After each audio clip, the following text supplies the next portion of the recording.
Well, Hello. I voiced the defendant for the first time. Yay! Hello! Yay! Oh my god. Hello! Krasalu here, and welcome to episode 14 of Tyrion Cuthbert. I had to think about that. And we're starting the first trial day of Case 5. Oh, dear god, this is gonna be a pain in the ass. Yeah. Tyrion. Glad to see she remembered my name. Last time this happened, she said Rian for some reason. Oh, god damn We're it! definitely lost. You followed Lord Steelwind's directions through the ladder, but it appears you found yourself in the ruins of an old city rather than the estate of the Archduke. I don't understand, this should be the place. That map even has the giant tree north of here, that one that's oddly familiar to that one in Genshin Impact without the face on it. This can be the city of London that Virgil mentioned. It doesn't look like anyone's lived here in centuries. Maybe the city is the friends we made along the way. Yeah. But Lord Steelwind's Just directions like are pretty first party. straightforward, so why are we... Wait a minute. Did he give us the wrong location on purpose? Please, what kind of dishonorable cretin do you take me for? I mean, Tyrion, I do see some buildings back there. I don't know what you're talking about. Tyrion's just waking out. Lord Steelwind. What are you two doing standing around here what? for? The trial will be starting shortly. Where? He's not alone either. He's flanked by a division of the Kingsguard and Arya. It's difficult to tell if they're escorting her or keeping watch over her. He wanted the Knights channeling a spell over Arya to be an anti-magic field. Even now, she must still be wary about someone taking control of her mind. Wait, this is where we'll be holding the trial? Oh, that is... Yes, this random-ass battlefield is where we'll be holding the trial. The Archduke has always been sentimental about this place. And I doubt a normal courtroom would have enough space. Well, what? What? For exercising Ares, of course, dum-dum. I really don't know what possessed him to trust you. It's a miracle he's even taking part in this at all. But nevertheless, let's not keep him waiting. Where are we going? We can ask him to elaborate. He walks past you and heads towards one of the central buildings. It's completely dilapidated. I'm a little worried it might collapse on you while you're in it. With the prosecutor and raise an eyebrow at her. She merely shakes her head. It's clear she's just as lost as you are. Alright, I guess we're doing this. What the fuck? Yeah. Are we in the fucking catacombs? You know what? Fuck it, we ball, guys. Yeah, I Bitch, guess. you live like this? The rooms are filled with everyone who's at the Grand Cathedral that Random day. dragon heads? Yeah, what? Whatever, sure. And they all seem to be just out of the loop as you are. The only person who seems unfazed by this situation is Lord Steelwind. He's taking this position at the opposite end of the room, as if he truly plans on prosecuting his daughter. Does he have to carry around that big-ass axe everywhere? Thank you all for coming here today. Appreciate your cooperation with our investigation. Why would you fooled us, are you peasants? This place is filthy! It's crawling with insects and vermin! My apologies, but what happens here today must be kept under wraps for now. Just use a location that was away from modern civilization. But nevertheless, I welcome you all to my home. You live like this? You live here?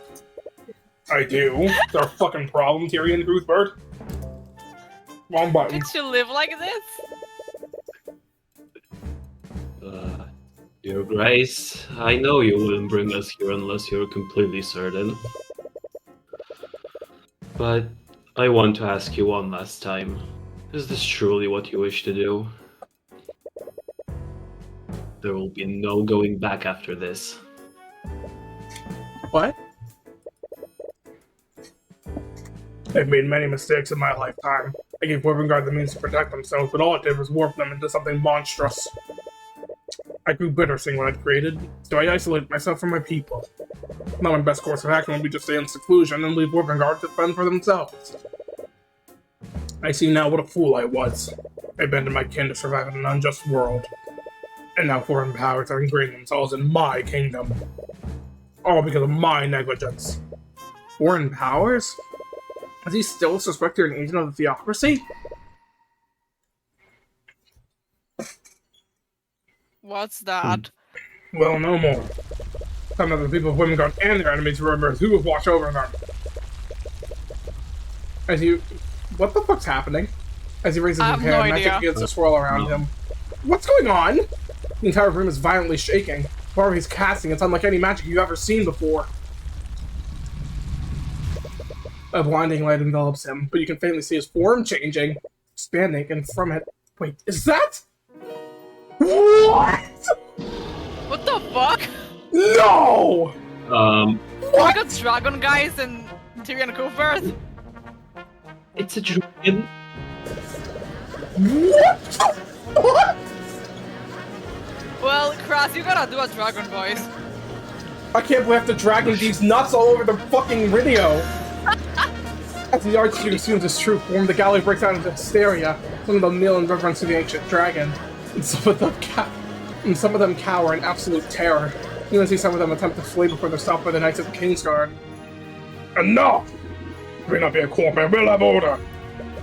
You're an ancient dragon? No, you're the last ancient dragon! That's correct, Heavensborn, and the Lord Daddy of all lords. Rathalion? Damn, that's the man! Age 1,203! I will not make any Genshin comments, but you know. You all stand before Rathalion, the Scale Lord. It's late.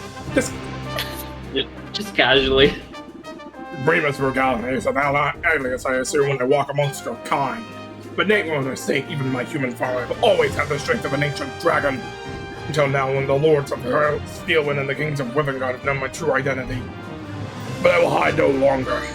My will alone will determine how this trial ends. I wonder if Rathalion's still alive, like you said. Despite everything, our kingdom's constitution still includes him in our government. And we called this stupid at the time. We called this stupid at the time. Yeah. No, you called this stupid at the time. we called it stupid. No, Wait. who is we, Kras? But wait, really? As the savior of our kingdom, he was given an honorary position in our political hierarchy. His authority technically reveals that of the king. So that's why you're acting as the arbiter. You're the only person with the authority to convict any and all nobles here today. Make no mistake, Mr. Cuthbert. I will remain impartial regardless of what transpires here. I'll not interfere in this trial, nor will I try to manipulate its outcome. I'll only mediate its proceedings, and pass judgment when necessary. Well, that's certainly terrifying. Now then, with introductions out of the way, shall we proceed? As if I'm not a fucking dragon or something? Of course, Your Grace. The prosecution is ready. The defense is also ready. Is the defense ready? Absolutely not, Celeste. Shut up. I'm sure we're all thoroughly aware of why we're gathered here. But for the sake of doing this properly, could you please list the charges, Lucio? Of course. The defendant, Arya Steelwind, is charged with several counts of manslaughter. Her victims include many knights from the Knights Guard who are still unresponsive. And of course, there's Lloyd von Sanctus and Coraline Sybil, the heads of House von Sanctus and House Sybil respectively. Why does this fucker look like he could not care any less? Just whatever, it's just a job. Remember, the only thing he's in love with is his fucking town. What a farce! The trial has been before the god! Lady Stillman clearly overestimated herself. The child must be wary of mage blight. To see, This is Bahamut's gentleman! Playing Bell looks like he could not be clearly thinks she is unfit to unrule at the king's side. Might I remind the court of my own testimony? I witnessed Beatrice Frege enter the prayer room before I lost consciousness. It's suspicious that this occurred around 15 minutes before Pierce's death. Oh my god! Damn! If I recall correctly, you only caught a glimpse of her. I don't doubt my memory, Lucio Steelwind. I hope you know that. You don't know if it was someone else disguised in an illusion. Well, why would anyone disguise himself as Beatrice Frege? You didn't even speak to her. Wow, it's almost as if I was knocked out or something. That'd be crazy. That's all the more reason to call her to the stand to explain herself. She has already testified that she has no memories of what transpired during the massacre. There is no need to drag this out any longer than necessary, Cuthbert. My client has a right to a fair trial, and Beatrice Frege's involvement clearly implies some sort of foul play. Enough. I find Mr. Cuthbert's request to be reasonable. You know, Verthalion, I'm liking you already. And I agree that Lady Frege's actions are quite suspect. What are you gonna do, Steelwind? Fight a dragon? Very well. Let the defense have his battle. With him, let him play with himself. No! I only hope for his sake that his blade strikes true. Why is everything a war metaphor with you? Oh, hi, Marinoff. Hi, Marinoff. Beatrice. Uh-huh. I'm glad you're safe, Mr. Cuthbert. Not for the lack of trying on your part. That was Yeah, Empress is here. no memories of what I did.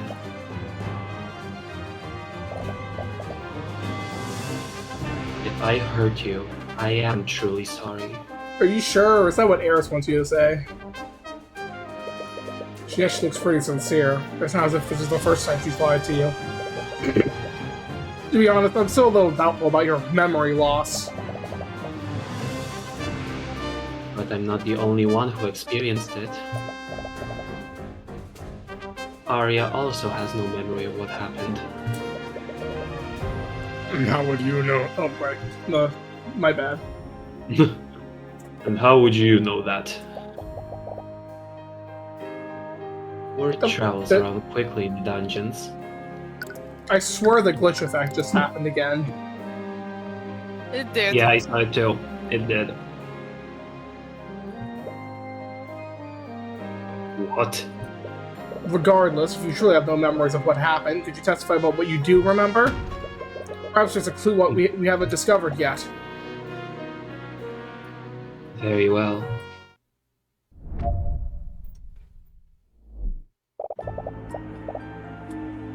Your guide, Eris Ilmatter? Bro. Guide. I was with my sisters and my guide, Eris Ilmatter. I was speaking with them in the garden when I suddenly felt ill and lost consciousness. When I woke up, my sisters found me. They said that I had gone missing for over an hour. I was confused, but when I later heard what happened, I realized that someone must have taken control of my body. No memories of what happened, and from what I understand, the same thing happened to Arya. And to make matters worse, there's nothing that indicates who may have controlled our actions. So she's also saying that someone else was controlling her. Well, her testimony does match up with Arya's statement. There's still something off about the way she's testifying. She's trying to lie to you, which would have been a lot more vague. What is she doing? Don't need to look at me like that, Lucio. She's been missing since the massacre happened. I really hope she's okay. Oh, okay, Tyrion? Oh, make no mistake. You really want to make sure she's actually not okay, and you want to wish she's actually dead.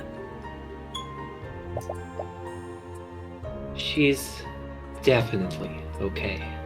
It's not like she's, like, hiding somewhere. What makes you so sure? Remember anything about what happened to her?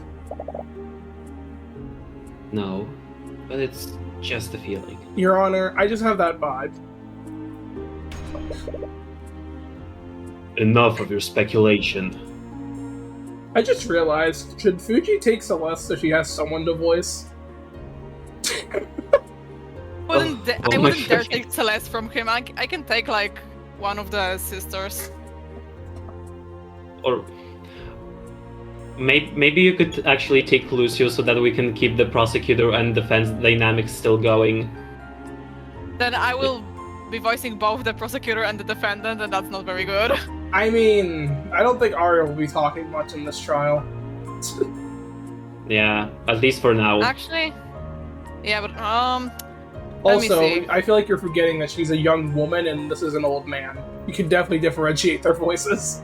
Yeah, it's not that. I'm just having troubles making old man voices, but hold up. Listen, Saf has voiced 3 sisters and Celeste. Well, also, it's not like I'm really changing my voice all that much for Beatrice, so I swear to God that you're good.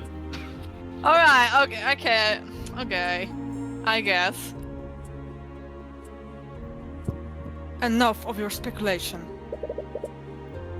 Tell us what happened next, Fricka.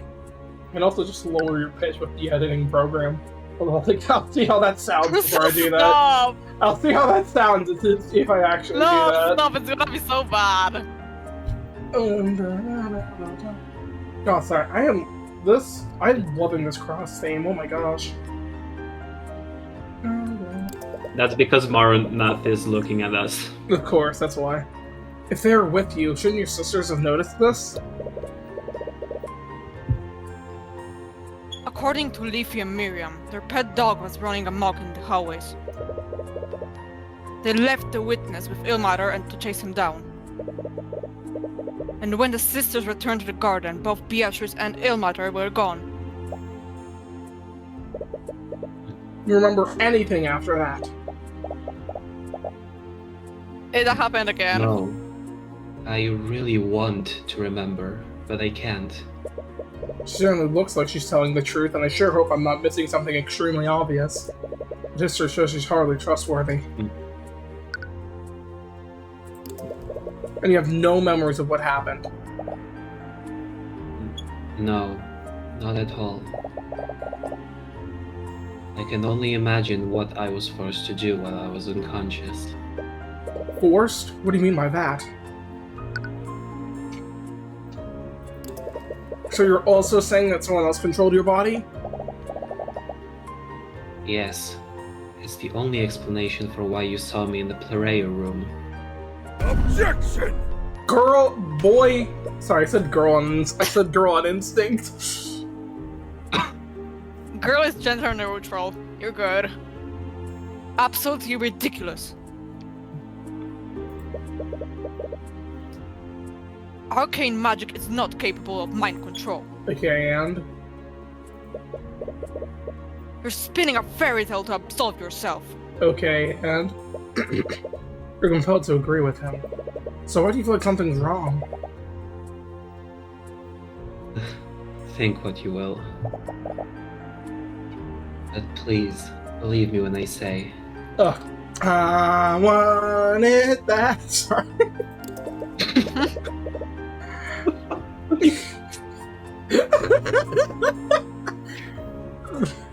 Your statement does match up with what happened to my client. But you clearly already knew what happened to her. You could just be using that knowledge to fabricate an alibi.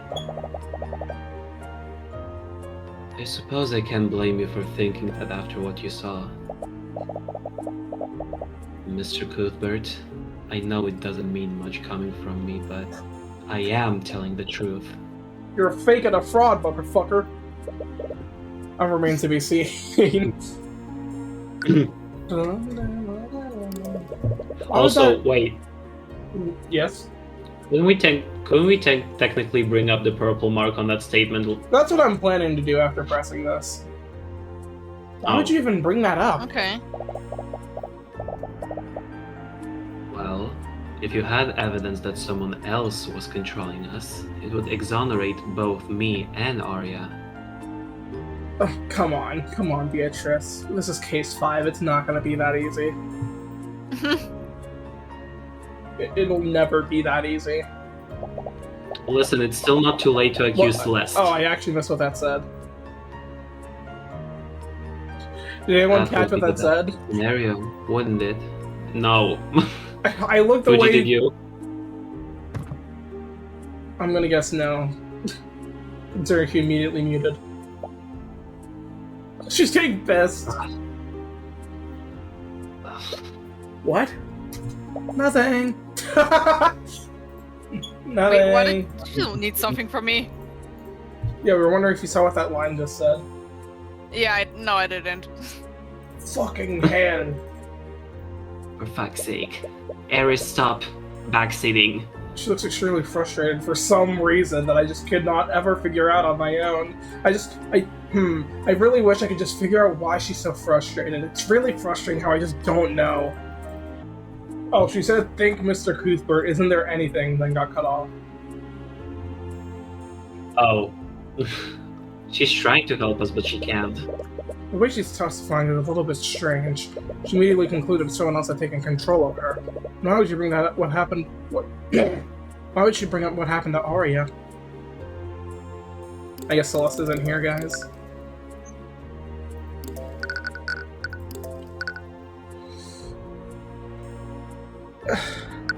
But the thing is that she said herself that this shouldn't count as evidence. Oh, fuck it. When do we ever listen to what the prosecution says? I mean, she's our client, so I guess we do listen to her. But I guess we wouldn't listen to her now. It's confusing. Why would she say something like that? She found the contradiction, but it was almost like she gave it to you. Beatrice, you said there's no indication of who orchestrated this. There's one piece of evidence that does just that, albeit loosely. And what would that be? I'm just saying, Marnoth is a bit of a purplish guy. Yeah, he's a little purple, just a little. This symbol. Oh, someone knows what it is. Yeah, someone reacted. Okay. You pull out the Oh, he's parchment. jump scared. You pull out the parchment with a purple market on it and show it to her. Of course, you forget she's blind. Marnoth, what are you doing? What's wrong? He's using his powers to suppress our connection.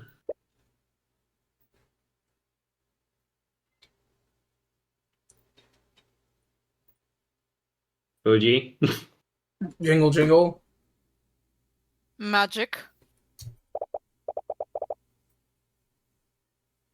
I can't actually see what you're trying to show me. Marnoth, can you stop being petty and just let her see it? I don't take orders from you, Heavensborn. Marnoth? I wonder, Mr. Cuthbert, what is on that parchment? You see, Beatrice, Arya has been investigating a string of murders throughout Wyverngard. These murders appear to be unrelated despite how gruesome they are. They all share one thing in common. This symbol was found in each and every crime scene! Objection! This is bullshit, Your Honor. Don't tell me my daughter has roped you into her little conspiracy theory. Your mind-control defense would be laughable if it weren't downright insulting. Insulting? Lord Seowyn, during the gap in Arya's memory, someone placed this mark in her pocket. It was clearly some sort of taunt from whoever orchestrated this. Nonsense! She clearly drew that symbol herself during her psychotic episode. What psychotic episode, prosecutor? Also, I find it funny that Steven slams her cane on the ground and he has this axe, and he does the same. And one of them is a lot quieter than the other. Well, I've also had to listen to her go on about her insane theory. She was so obsessed with it. Mr. Cuthbert, aren't you curious about what just happened? What are you talking about? Uh-huh.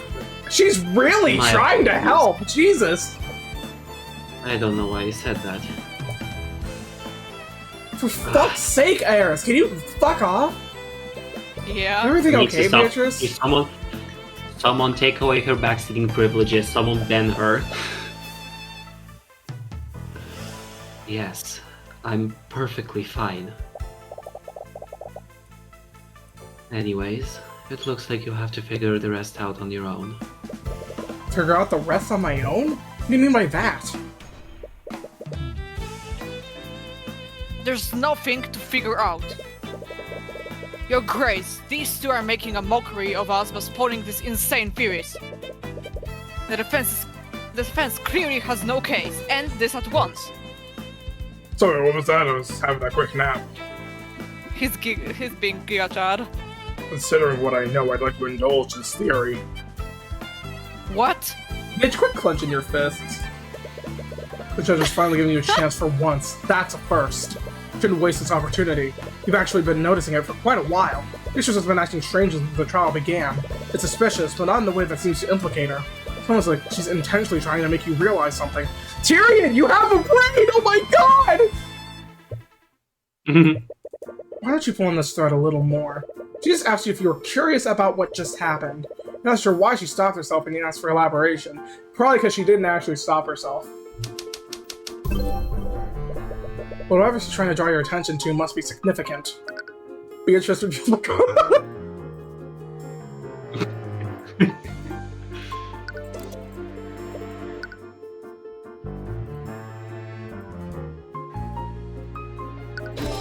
Marinoff didn't allow Beatrice to see the purple mark.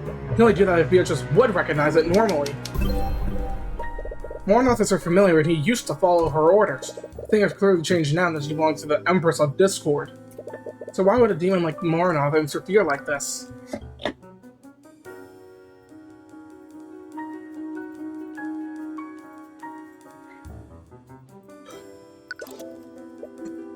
I mean, it's not wrong.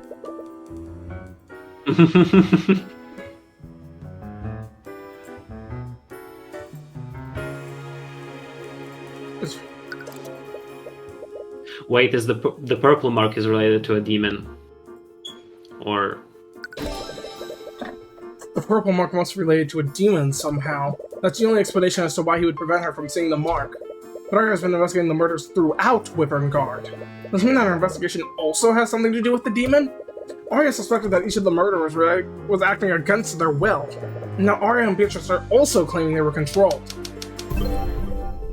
You can't explain what happened to Arya and these other individuals, but you do know why Beatrice might not have full control of her actions. Wait.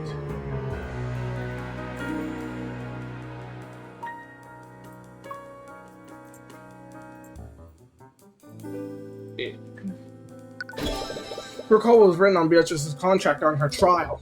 It said what would happen if she failed to claim House Freyga. Her soul, her mind, and her life would all be claimed by the Empress of Discord. If this Empress of Discord owns Beatrice's mind, would that mean they could also control Beatrice against her will? And if that were true...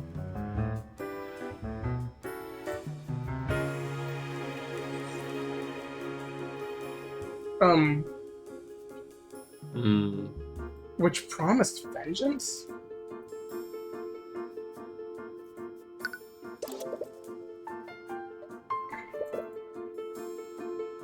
It reveals a grim conclusion.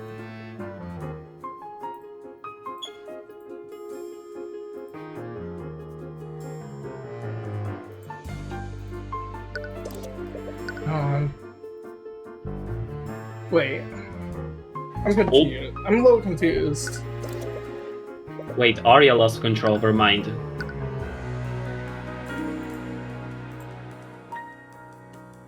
To a blood Did she have a contract?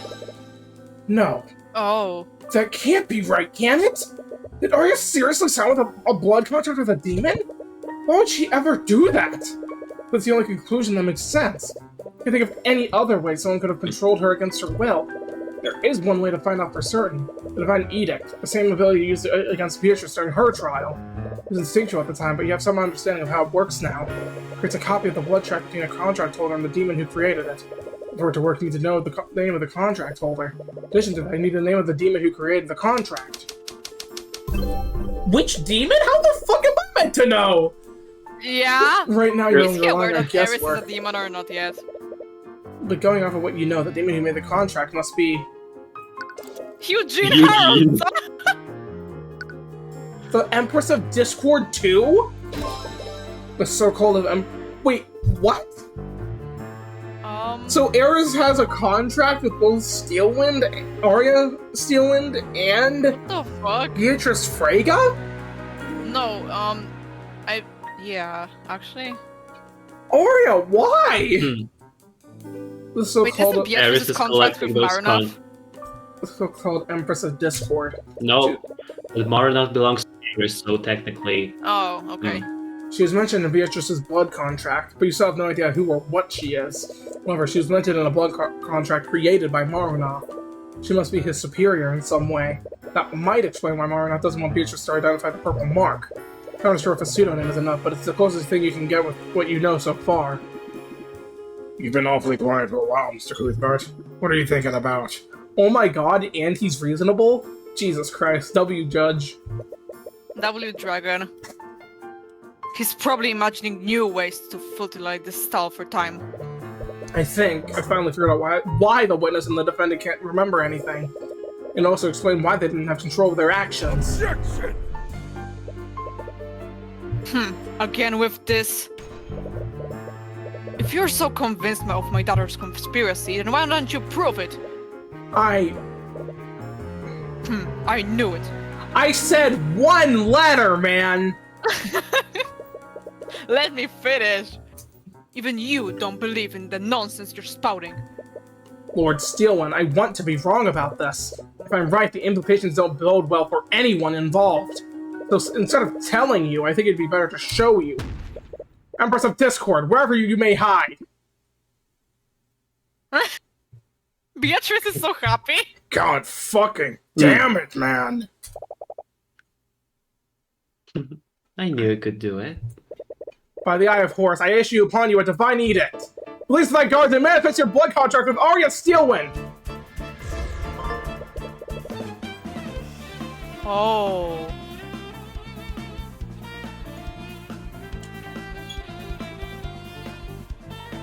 What? I'm...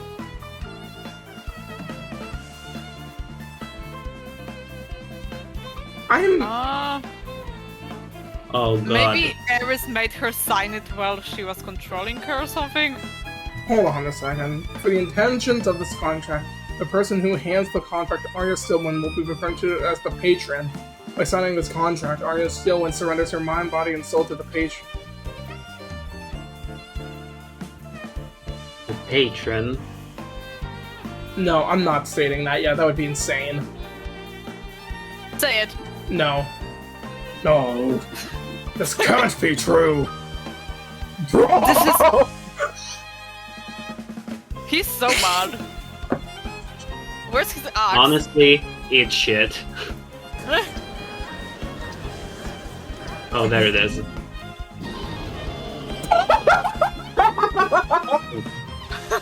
Enough! Stop rattling amongst yourselves! Objection! No, this is a sham! This witch has clearly created a convincing fabrication. It's genuine, Lucio. It's impossible to falsify something like this. You can't deny the truth anymore, Lord Steelwind. There is a way to control someone else's actions! Arya Steelwind wasn't affected by Mage Blight! She was controlled against her will! God fucking Oh, so damn it, now you're Arya! sad. There's evidence there's no doubt that Arya did sign a blood contract, but it still doesn't make sense. I agree.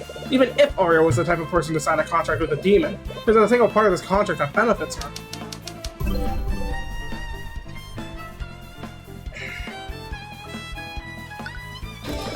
There's a large empty space above the terms of your daughter's contract.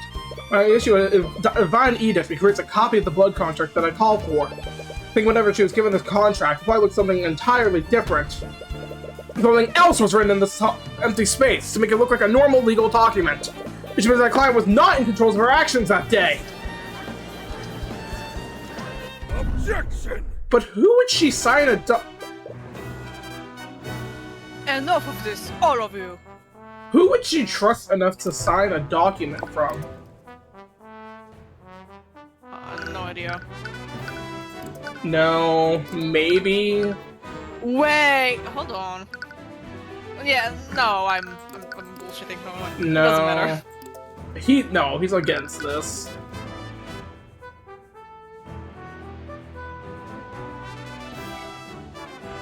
Yeah, I thought about this too, but it doesn't add up. No, this But, isn't. like, No, this is just actually insane. No. No. Yeah, we're coming back to this later. I don't believe that. I wanted to say some bullshit like, oh, maybe she signed it, like maybe she wanted to Wait, hold on. sign like the marriage certificate or something, and it wasn't a marriage certificate. I don't know. Oh, so the thing that Celeste picked up yesterday. Wait, what did she pick up? I think it was like. I think we originally thought it was a marriage certificate, okay. but So maybe the contract was disguised as a marriage certificate or something? But wouldn't that like tie Aster down too? This is bullshit, okay? I don't believe that. Bro, Bro, Steelwood, you need to get out of my court record, girl. it's Do you all see now, mugshot. Lord Steelwind? Arya was not responsible for what happened. That remains to be proven. What are you talking about? She has a blood contract that relinquishes control of her free will. Not having control and not being responsible are two very different things, Cuthbert. What? I'll admit, the defendant may not have had control of her actions when she murdered the victims. However, she did have full control of herself when she signed this contract. I was about to say he has a Maybe it point. really is the marriage certificate disguised as the, like, you know. Wait, but that implicates Aster! But wouldn't he sign it too? Not if he signed it first. Like, there would be both of their signatures on it. You're forgetting where Tyrion said that it was a normal legal document. Wait, where was it? Where was it? I have no idea what you mean right now.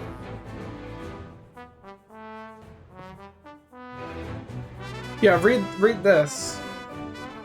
Which one? All of this, right here. Okay.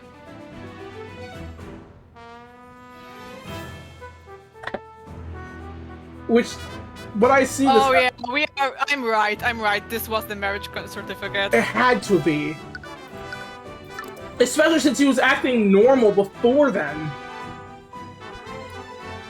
Are you serious? No one in their right mind would willingly sign a contract like this. And what of Beatrice Freyga? I reiterate, a contract like this, a contract like that was far different. Yep. Was she in her right mind when she made a contract with the demon Marunath? If we can't hold the defendant responsible, surely we should also acquit Lady Freyga for the murder of her father. I mean... Not a bad trade. I've taken a great liking to Beatrice since Case 4. I wouldn't be opposed. That's hardly the same thing. I, for one, fail to see the difference. A fool made a deal with a demon, and as a result, several esteemed members of the nobility were killed. She's your My daughter, God. Lucio. And how does that change anything? Damn it, he seriously doesn't care if he convicts Arya. Okay, deadbeat. Honestly, this only places more responsibility on her for what happened. How? I could have accepted if she had been reckless and accidentally induced mate fight. But to sign a contract with a demon! Did you, like, miss my entire argument about her not knowing she... Okay, whatever. He's just listening to his own ego, I'm sorry. Yeah. That only further exposes the need to put her down! She was clearly What the fuck, tricked, Lucio! Is that so? As a fellow attorney, would you really sign a contract without carefully inspecting it? Shit, he does have... Oh, God. He actually has a very good point. I didn't think about Yeah, that. but like, if you didn't appear in the slightest, like, weird, it's not her I- fault. Unless it was the marriage cert... But... Whether it was through foolishness, negligence, or both, the defendant willingly signed a blood contract. She compromised herself, and as a result, 3 nobles died. The responsibility falls squarely on her. Wait. Even if she willingly signed that contract, that's not entirely true, is it? The Empress of Discord. Oh, the patron. Lucio, there's clearly someone else to blame for Arya's actions that day. Oh, and who would that be? I'd like to reward my client's blood contract to the court. For $5, you can go to some random guy's Patreon account and watch some videos or something. Wait, no, that's the wrong patron. By signing this contract, Arya still reread this already. That can only mean one thing! Whoever this patron is, they took control of my client and used her to murder the victims! That's right! That could still be out there! None of us are safe to this patron's apprehended, gosh, Mickey! Surely we can't end this trial while every member of the Wyvern nobility is in danger! Well played. I'm compelled to agree with Mr. Cuthbert, even though I could absolutely fucking burn everyone here to the ground. Trickery or not, it's clear someone wished ill intent on the nobles. And until we know who this patron is, you can't pass judgment on my client. Not until we know the circumstances that she signed that blood contract under. And what would you have to do, Cuthbert? I honestly don't know what else there is to investigate, so I don't really know. The contract has no stipulations about proximity or how this mind control works. For all we know, this patron could have murdered the victims all while sitting in their very home. There was a clear intent behind this attack. Even if the patron didn't directly participate in the murders, they definitely had a motive. If Arya was being controlled, then we can analyze her behavior to determine who was controlling her. I see. That does sound as good a plan as any. At the very least, we can't allow this patron to escape justice for Gotham! Despite the questions raised, we clearly made some headway. I believe we should take a brief recess to process these revelations. Very well. You're not gonna fight a dragon, are you? Oh boy, Trial Former. What's going on? Trial Former is crazy. Step outside this Yodler's lair to get some fresh air. It was getting really hot in there because of a dragon or something. These new revelations are a lot to take in. Oh, hi, Celeste. Welcome to the episode. Celeste looks especially down. We've observed she and Arya have been speaking to each other a lot. As we become friends over the many times they've met. You can imagine how powerless she feels right now. Hello, Steelwind. Oh god, yeah, we have to talk about this, don't Hi, we? girl. Arya, so sorry. Don't be, Her voice begins to break. I've been stuck, but it's clear even she has her breaking point. I can't imagine what you're feeling right now. There's still hope. You can find out who did this to you, can still save you. You remember if you signed anything recently? No, I don't. Damn it. The patron must have wiped your memories to cover their tracks. But I still don't understand. Even if I don't remember signing the contract, I don't think it would be that I would be that careless. Unless it was Aster. God fucking damn it. I don't want to doubt him, but there's really no one else! Yeah, he looks really sad right now. Oh my god. But also that fucking Pope. Yeah, but like... Come on, really? Really though? Let's be so honest. I mean, he was like presiding over them signing it, I'm pretty sure, if I remember correctly. But then why would he even give us this then? No idea.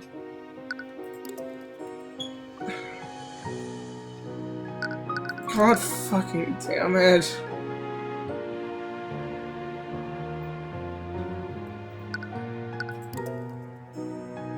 It would make... Oh my god.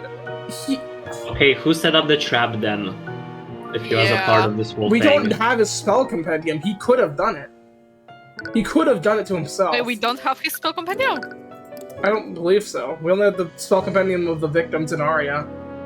Oh, okay. Okay, And let's not jump Beatrice. to conclusions. Let's just continue. Also, I completely don't forgot. think it's- I completely forgot about this, but we haven't. What was the spell that turned? What's his name again? Alaric to like dummy, I guess. Okay, let's Is see. it even in the... Yellow is transmutation, right? Let's see. That's evocation. Yeah. No. That's evocation. I can't fucking read. Transmutation.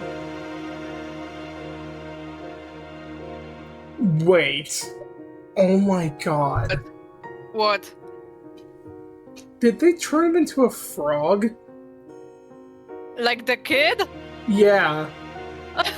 I mean, it would also explain why they couldn't see him until the spell True. wore off. True. God, imagine being a frog for an hour. That must be crazy. Yeah. Shit. Especially while being this much of a spoiled brat. Right, as I hate to admit it, Lucio was right. You're an attorney like me, and we always carefully look over contracts before we sign them. Raises the question of how the Patreon got your signature. I don't know. I think she might know, honestly. Yeah. I think she actually knows. Damn it, we don't even know what circumstances you were under when you signed that contract. For all I know, the Patron could have used any number of tactics to coerce you into doing this. That's also possible. She totally... God damn it, she totally knows. Or maybe, like, she didn't know that the marriage certificate ties into this, like, I don't know. She hasn't realized it yet. Arya? You're deliberating amongst yourself, Lord Steelwind approaches you. Celeste, please. What are you doing here? Father. Daughter. Bitch. Okay, bitch. Couldn't believe him. This motherfucker. How does he have nothing to say? Cause he's a bitch-ass motherfucker. He's a deadbeat. His actions say otherwise. We could have sworn you saw something through the eye. Almost as if he was saddened and worried. Yeah, then show it, you fucking bitch ass. Well, no matter how it feels internally, he's made it clear that he's your enemy. Whatever his motivations are, you'll overcome him, just like everyone else. We should also head back, Celeste. Right. No matter what it takes, you're going to see this through.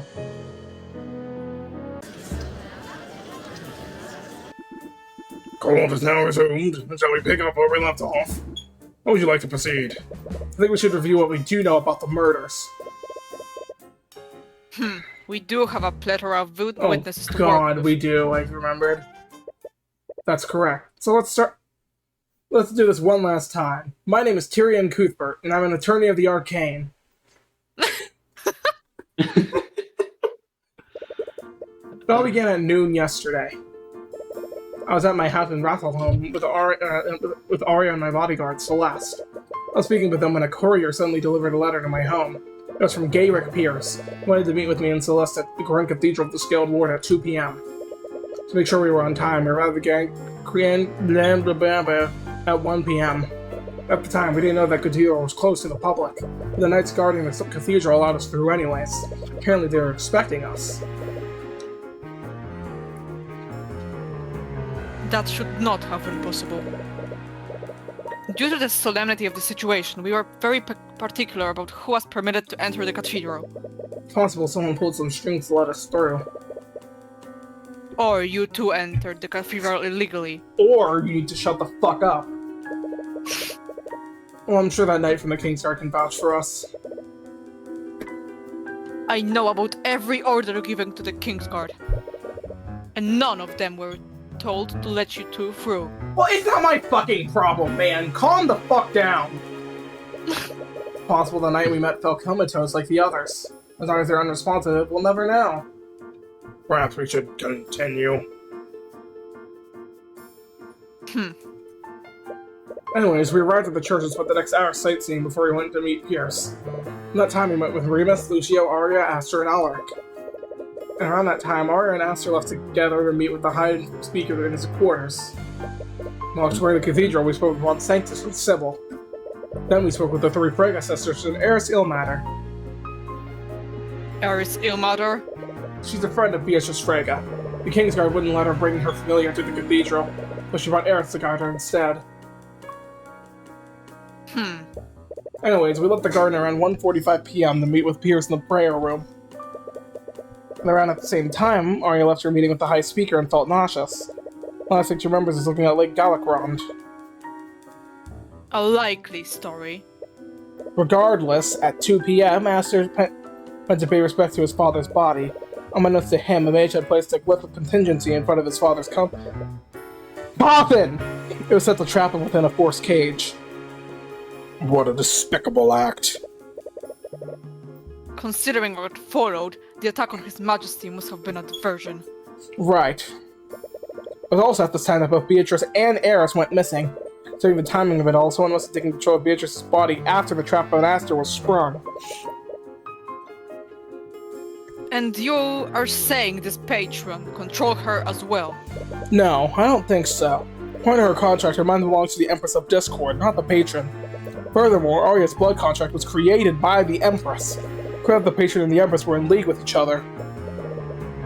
Wonderful. Another demon we have to worry about. Anyways, the patron and the Empress had all the pieces they needed. That's when they began the massacre of 2025.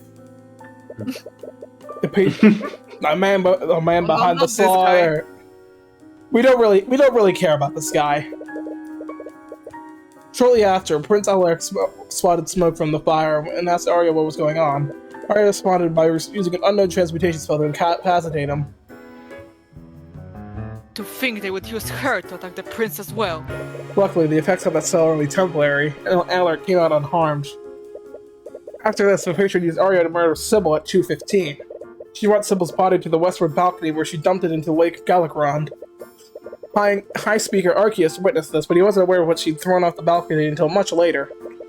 The High Speaker thought this encounter was strange, but he continued with his business. He headed to the prayer room, but was turned away by the knights standing guard there. Meanwhile, Celeste and I were talking to Lord Pierce. When he showed up for his meeting earlier, he was clearly expecting someone else to show up. Checking to the bottom of what was happening, but refused to answer our questions. At about 2:20, we heard a commotion outside. Celeste went to investigate. And that's when Celeste fought Arya. Arya Steelwind, I challenge you to a duel! The patron's target was Garrick Pierce, but Celeste was too powerful to neutralize.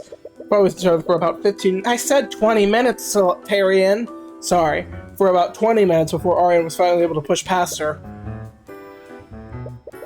During their fight, the Empress sent Beatrice to the prayer room. Pine made Beatrice invisible to move undetected.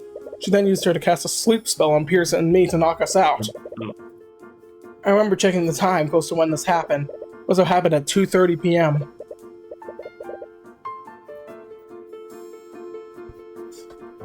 If your testimony is correct, Beatrice Frege was actively used in this plan.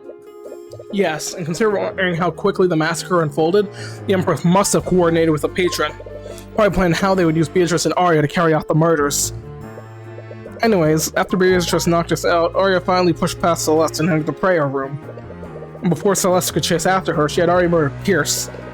Arya and I were already unconscious by the time Celeste entered the room. The patron had already achieved their goal of murdering the three nobles, so she probably fell unconscious after they released their control over her. Arya and I regained consciousness. Arya and I regained consciousness shortly after. That's when the Inquisition arrested her for the murders. Lord Pierce was one of the victims. I mean, no one really cared about that guy anyway, right? Your meeting clearly had more significance than I realized. So tell us, Cuthbert, what was your discussion about? Oh, sorry, I had Subway Surfers in my head. What were we talking about?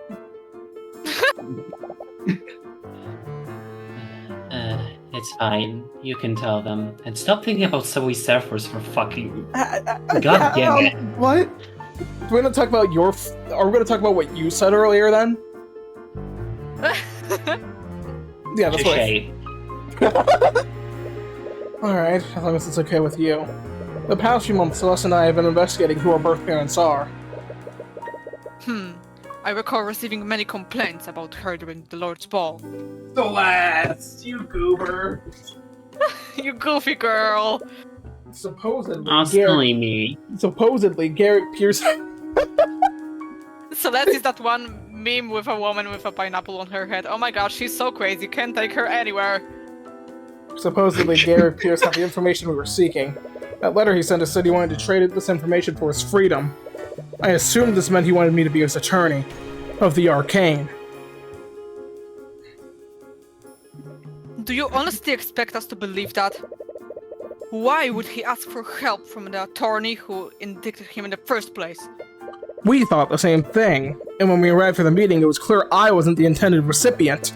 That means that Pierce sent the letter to someone else. Oh, damn it, Pierce, what the fuck are you doing, man? You better not be lying to us, Cuthbert. Why would I lie?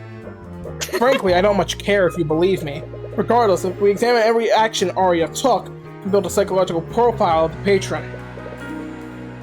I will give you that.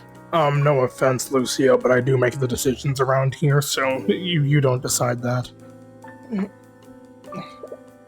To begin, the defense would like to call the Inquisition commander to the stand. His testimony might shed some light on how Von Sanctus and Sybil died. Despite all these witnesses' accounts, we still really only know... We still only know how Pierce was murdered. Yes, he was impaled, magically frozen from his own blood. Oh! Damn. Wait, someone made the blood... Wait, did someone make the blood sword from Minecraft? Oh my lord. They were creepy. In a grim sort of way, it's almost poetic that he died the same way Flintheart did. You doubt that'll give Celeste any kind of closure. Come on, Tyrion. Anyways, we need to figure out exactly how Arya murdered Von Sanctus and Sybil. The massacre was swift and efficient. It must have required a lot of forethought and coordination. If you figured out who might have had this knowledge, you may be able to find out who did this. I see. That sounds as a good plan as any. Your Honor, you said that already. I don't care. Kingsguard, escort Commander Arm White to the witness stand. Oh, for fuck's sake, I gotta work again. God, fuck, damn it. Witness, please state your name and occupation. Can I just retire, man? Please? I'm just this fucker of the right. I am. Commander? I'm sorry, I just can't do this. Oh, he actually folded under pressure. How am I supposed to act like this is normal? A giant lizard is standing right behind me. Calling me a lizard is highly offensive, Commander. Sorry, your skilled lordship, sir. Commander, just try your best to testify about what happened. Yeah. Did I just finally take too much drugs, man?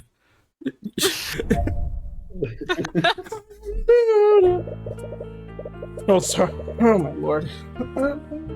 It all started when we received a report from the Kingsguard. The prosecutor attacked Prince Alaric, and a fire had broken up in the common room. God. We weren't sure what the deal with Steelwind was, so we went to the common room to put out the fire. But when we got there, we noticed a bunch of unconscious knights in front of the prayer room. We went to the room. That's when we found Steelwind and Cuthbert unconscious next to Pierce's dead body. We later found the bodies of Von Sanctus and Sybil too. That's when we realized that she offed all three of them. So you still have no idea how Stillman was used to murder Von Sanctus or Sybil? Not a clue. It's especially worse for Von Sanctus. That fire burned a lot of the physical evidence off of his body. The less we have of Von Sanctus, the better. What about Sybil? Was there any physical evidence on her body? No idea about that either. She didn't have any wounds either. All we know is that she died of suffocation. There's definitely more information you can glean from their investigation.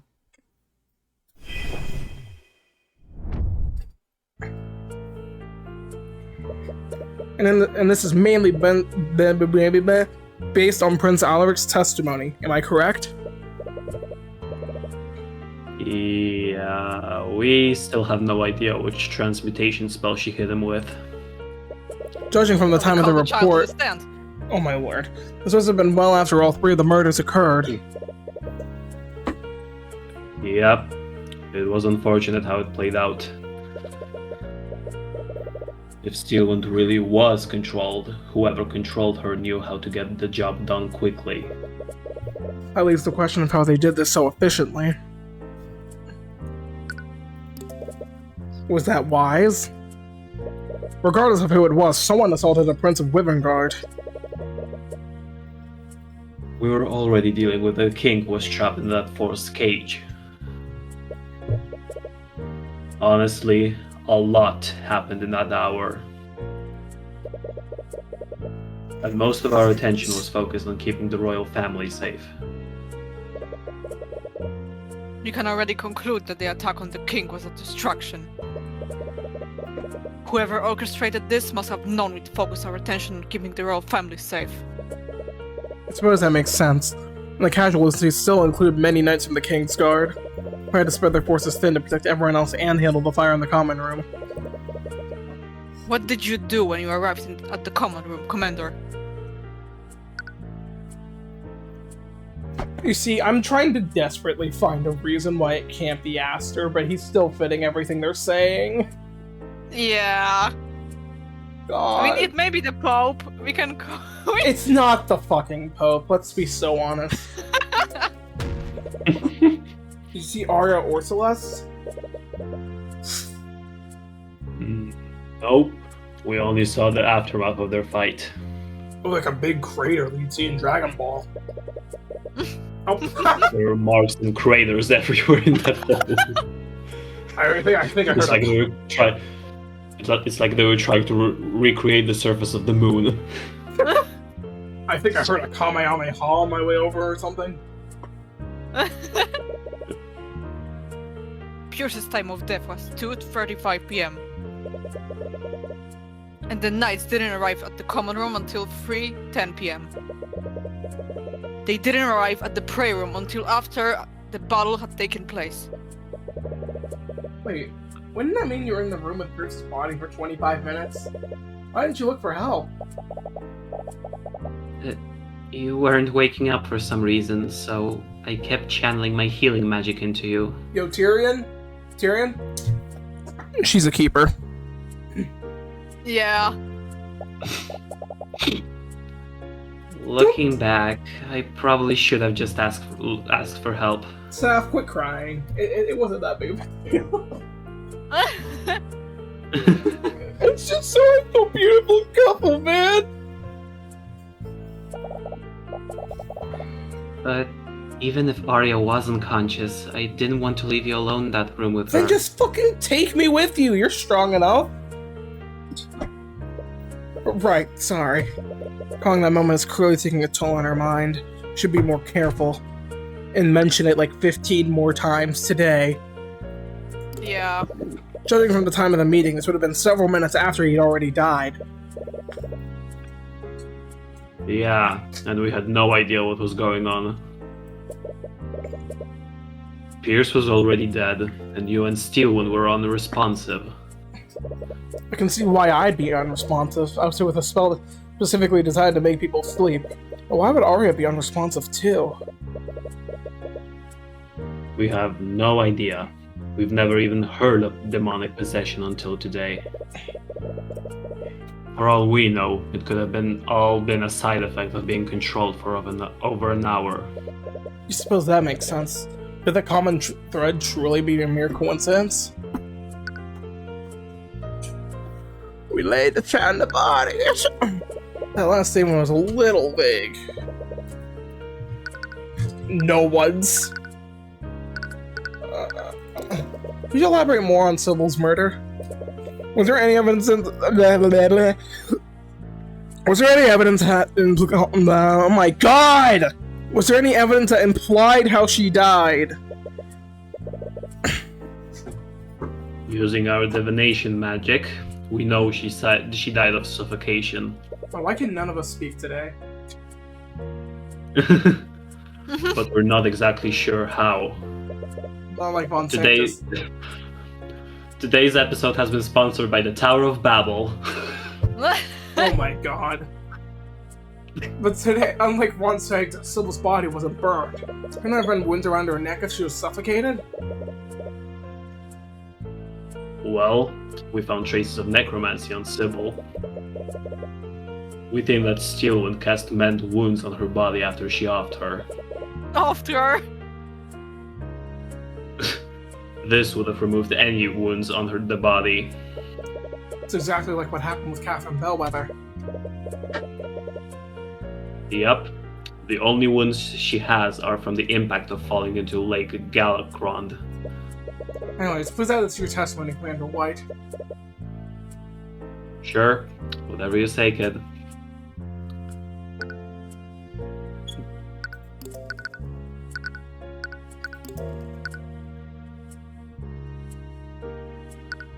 Objection! Damn! We can also ask about the other murders, right? How did you know her body was there anyways? When bodies started dropping, we noticed that she was nowhere to be found. One of the Kingsguard cast Locate Creature and realized she was somewhere in the lake. It took us an hour before we finally fished her out. Based on the High Speaker's testimony, she was dead long before that.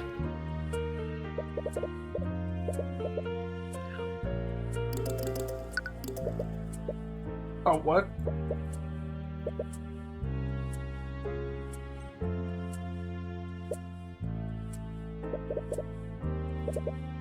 Alright, here we go. Could you elaborate more on the Von Sanctus murder? Is there any evidence that implied how he died? Like I said, it's trickier with Von Sanctus because the fire partially burned his body. And our divination magic could only tell that he died of suffocation. I see, so there's no physical evidence. Well, there is one thing. From his burn marks, we do know that he was hit with a firebolt before he died.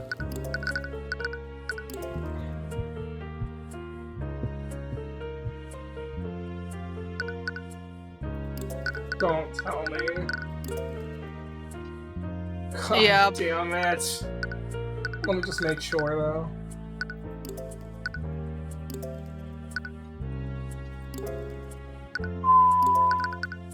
Jesus Christ. Yeah, no one else knows it. We're guessing she wanted to weaken him before she dealt the final blow. So he took a direct attack from her before he died. Oh, he's pleased out of the German ruin now. But wait. Oh, wait.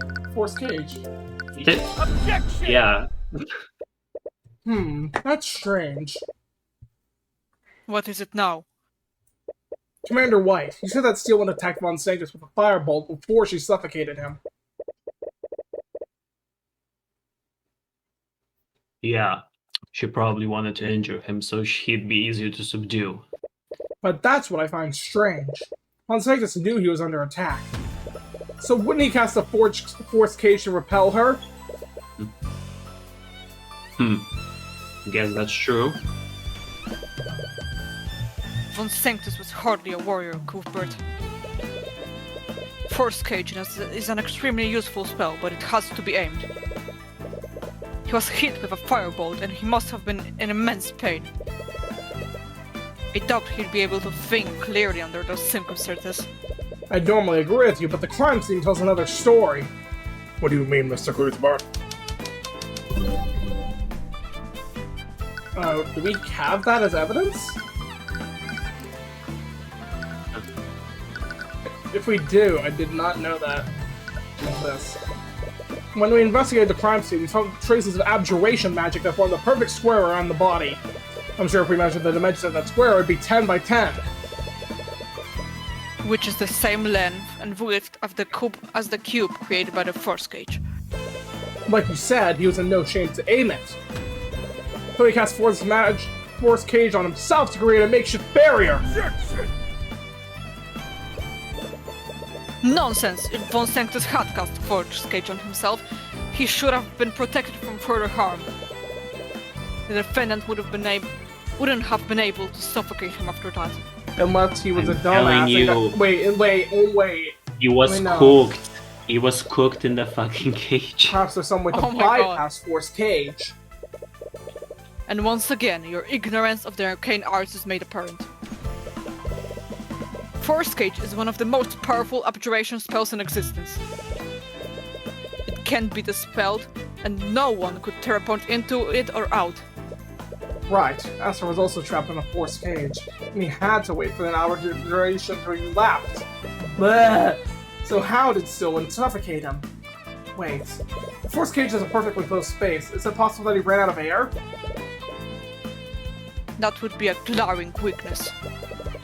House Von Sanctus obviously designed that spell to allow oxygen for the barrier. And before you ask, poisonous gases can't be pushed through the barrier either. Only oxygen can travel through it. Except it was being covered by the fire. And the oxygen dies in fire. Yeah. Even if they had used poisonous gas, the autopsy report would have said he was suffocated. Okay, don't just say Arya, just say the patron. Only oxygen can travel through the bounce of a Force Cage. So how did Arya suffocate a... That's why she used so many!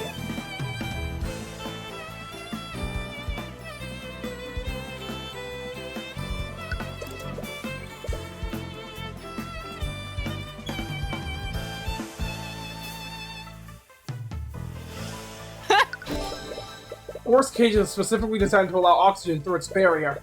What if there was no oxygen left in the room? No oxygen. No bitches? No bitches.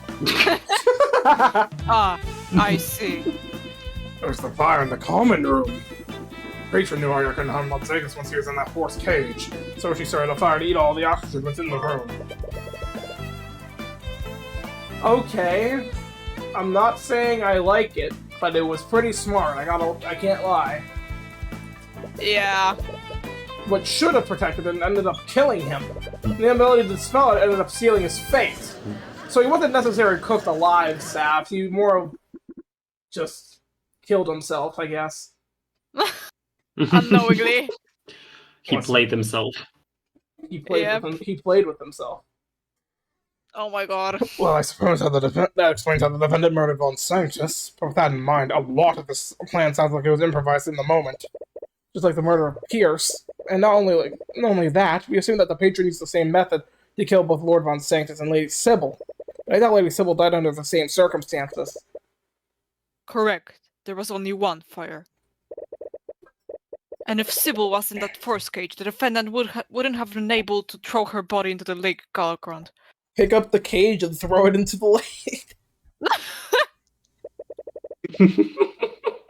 Which means Sybil must have died by Asphyxiation. Asphyxiation. Yeah, whatever. That's clear. Our next course of action is to determine how Lady Sybil was murdered. But we still don't know where she was murdered. And when we saw her around this time with the High Speaker. Which was after the defendant disposed of Sybil's body. Well, the High Speaker's testimony is as good a start as any. For our next witness, the defense would like to call High Speaker Theon Arceus to the stand. Oh my god. What's wrong, my guy? It's nothing. Please carry on. I think I died inside a little. You're gonna voice every witness. Wait, oh my god, you are voicing him. I mean, now Wait. that I took Lucia, we don't have anyone to voice, so you're welcome. Okay. Hey, Kingsguard, escort High Speaker Arceus into the witness stand. hey, Sap has Celeste like once every 20 minutes. Yeah. True. Witness, you will testify about... Oh, great and blessed scaled lord. To think you will grace us with your presence. Oh god, that's why he paused. That's his Jesus. He's meeting his Jesus. He's having a religious Oh my encounter. god.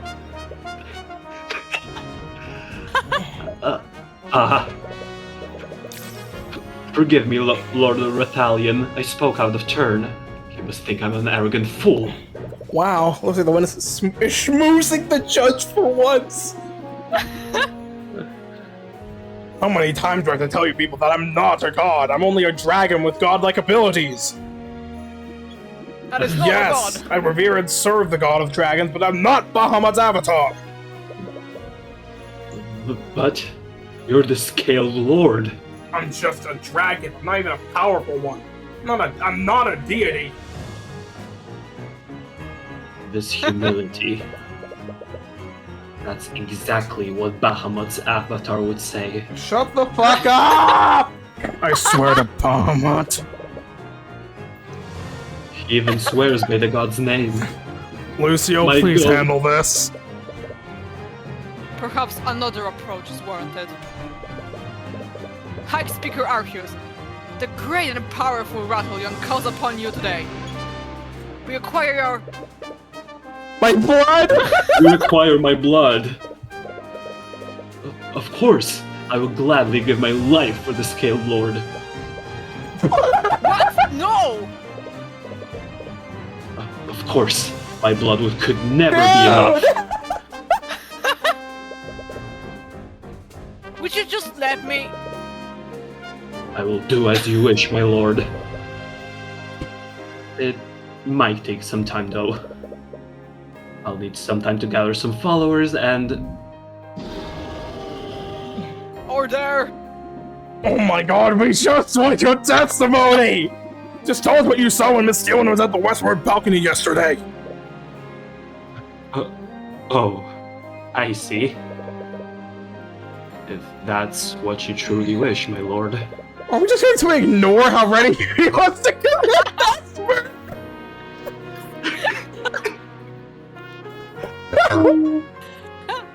No, but this portrays religious people really well. Yep.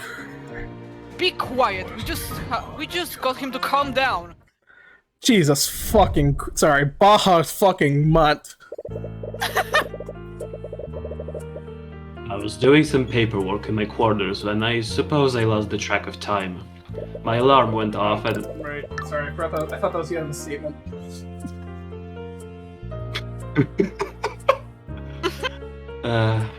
My alarm went off and I realized that it was time for my afternoon prayers. I began heading to the prayer room when I spotted Lady Steelwood looking over the westward balcony. I tried to greet her, but she didn't respond to me. That's when I noticed she was pushing something large over the balcony and into the Lake Galacrond. I asked her what she was doing, but again, she ignored me and went towards the prayer room.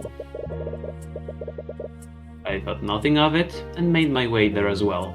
That's when the guards there turned me away. I went back to my quarters to do my prayers there. Considering the timing of it all, this must have happened minutes before she began attacking the prayer room. Bro. Yes, I consider myself lucky. The Scaled Lord must have graced me with divine luck. Please, just shut the fuck up, man. Considering how quickly she was moving, there has to be a reason why she waited there. Was she waiting for the High Speaker to leave? I should closely examine the timing of these events. Oh, Scaled Lord, I love you so! Let me kiss you! And to make out with you, please! Oh, no, I want to say it. Please. I will do anything you ask of me, I beg! Let me do what I please! I beg of you, I beg like the beggiest beggar in all of Begging. An Okay, alarm? then, Pauline, jeez! It's a rudimentary artificial device. I use it to remind me to conduct daily prayers. I see. And do you have it set to go off at a specific time? No! Yes. It's set off to go off at 2:10 p.m., 5 minutes before my afternoon prayers. What was your expression like? It was very cold and emotionless.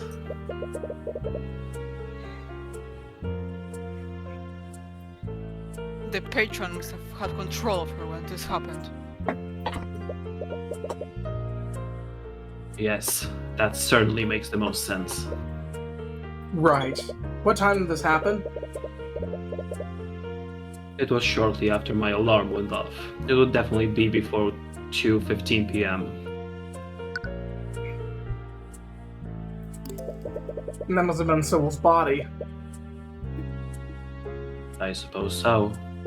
You don't sound so sure of it yourself.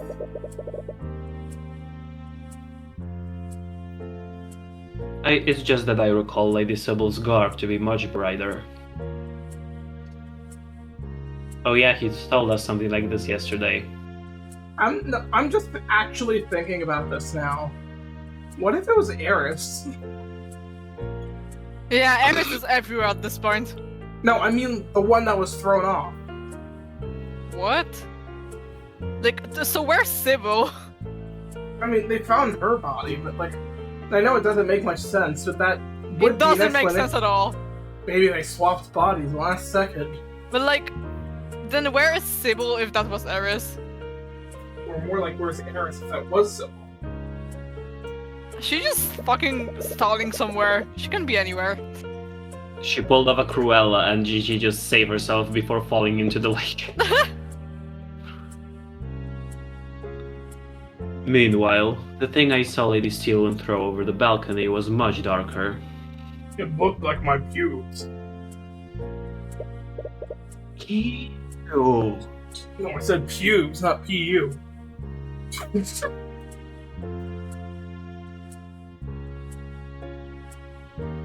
Right, you mentioned that before. Not the guard thing, not the I do not wish to hear about your goddamn hairs. It's clear that it was just a trick of the sunlight. Yeah, because Sun is very famous for making things look darker. That balcony is directly above where we found Lady Sybil's body in the lake, Galakrond. You obviously saw what the defendant dumping the body. What else could it have been? Yes. Yes, I suppose you're right. The patron was probably trying to keep her on track. But I'm surprised she didn't attack you. Even if the patron was trying to frame her, she hadn't killed Pierce yet. Yes, I'm a little confused about that myself. Thank the Skilled Lord for saving me that fine day. But perhaps I should just be happy that I came out of that encounter unharmed. Thank the skill. Anyways, how long did you talk to her? Our encounter was very brief since she was ignoring me. The bitch. It couldn't have lasted for more than 2 minutes.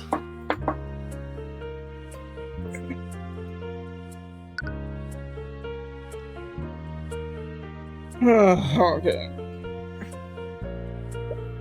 Right. And these guards are still comatose. You still don't have an explanation for that. The Empress of Discord used some kind of demonic magic to do that. I have Horus doesn't lead magical traces, so it's possible that demonic magic is the same. Either way, it's awfully convenient he left right before the attack on the prayer room happened. I suppose you have to pull a pin in that for now. Anyways, what time did that happen? I believe it was 2:15 p.m. That's when I usually arrive at the prayer room. You're in your quarters during the massacre of 2025? Yes, as I've mentioned before. Oh god, my keyboard's stuck down. My room is magically soundproof. My guards and I were woefully unaware of what was happening. We don't know what was happening until some members of the King's Guard came to inform me what had happened to the king. So the members of the King's Guard were aware with him, and he mentioned that his guards were there too. They can all probably verify this, but it's still a little hard to believe how close he came to harm that day. Anyways, how long were you in your quarters for? I waited there until the King's Guard notified me that it was safe. I think I waited there until 3:15 p.m. Which was around the time that Arya was arrested. There was a very small time frame between Sybil's death and Arya's attack on the prayer room. Details of his testimony can make a huge difference depending on when each event happened. Let's see if he remembers the exact time for each part of his testimony. Alright.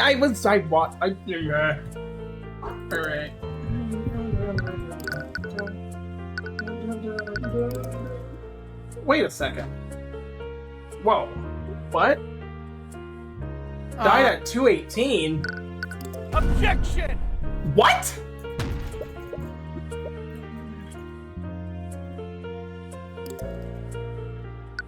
Okay, this is sorry, my bad. I was a statement early. Objection!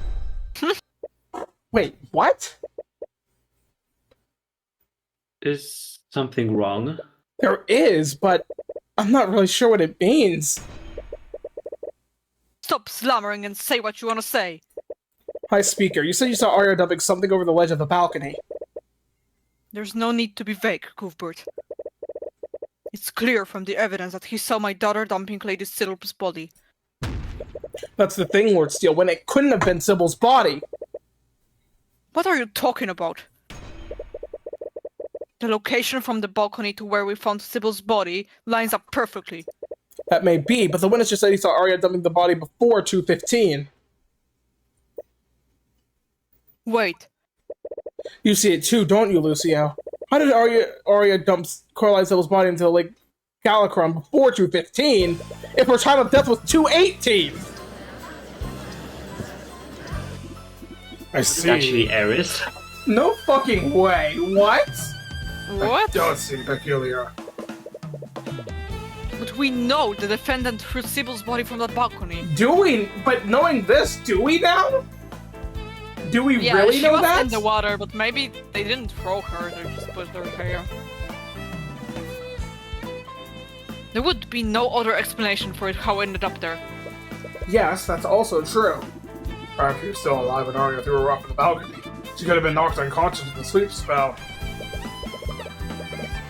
Your Grace, there were no traces of conjuration magic on her body. And even if she was asleep, she shouldn't have survived the fall from that height. The distance from the balcony to the lake is more than 30 stories.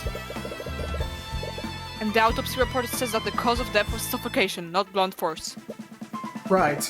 So when did she die? Did she die from drowning? Maybe. This have died after she hit the water. Mr. Cuthbert, Lucio just said she would have died upon impact. That's assuming she didn't do anything to lessen the blow. I had the opportunity to cast a spell to protect Wait, there herself. is a spell! That might explain why her body isn't as damaged despite falling from such a great There's height. like the feather fall spell. Oh! You're so fucking right! Yeah! Wait, was she the one that knew that? Slow fall, yeah! Slow fall. Where is it? The feathers.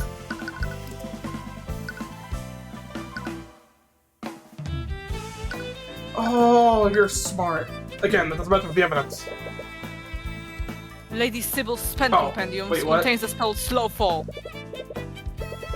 If she had the opportunity to cast a spell, she would have used that spell to slow her descent. Who said she didn't? And she wouldn't have taken any damage from hitting the lake if she'd done that. That's a really True. good point. But just indulge me for a second. Which spell did she cast? Oh, okay, let's see your spell compendium. Has to be it. Foresight, strike true, detect magic, steal Maybe skin, Stone Skin?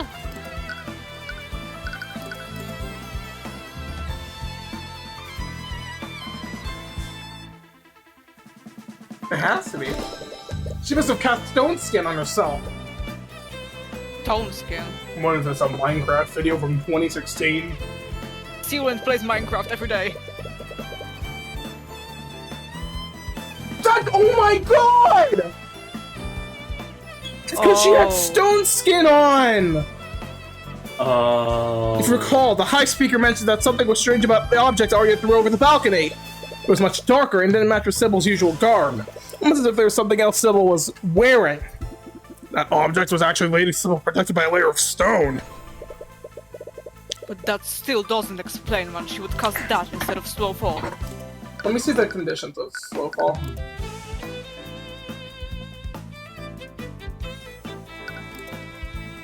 Yeah, now I say that, why didn't she do Slowfall? Maybe she thought that Arya was going to attack her, so she like prepared and cast Stone Skin, but she threw her over instead. He's right. Why did Sybil cast Stone Skin on herself?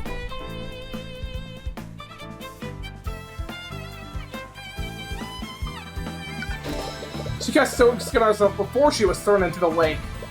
Arya must have attacked her and she cast that spell in response. Yeah. Oh, I'm so smart. That would have protect her from the Steel Wind Strike. But that doesn't seem quite right. What do you mean? I may not have seen much, but I saw that the object Arya dumped was stiff and motionless. If it had been Lady Sybil... Lady Steelwind... Maybe like the She would Stone have been Skin changes her struggling current against, look, like a wouldn't statue. she? I think the explanation is that Sybil has to concentrate to keep it on. That's a good point, too. High Speaker saw Arya dumping a motionless Sybil. We see my logic's correct, she would also still been alive. So why would... HODL! Oh. She must have been affected by a spell. Considering it kept her from resisting Arya, the patron must have made Arya cast that spell on her.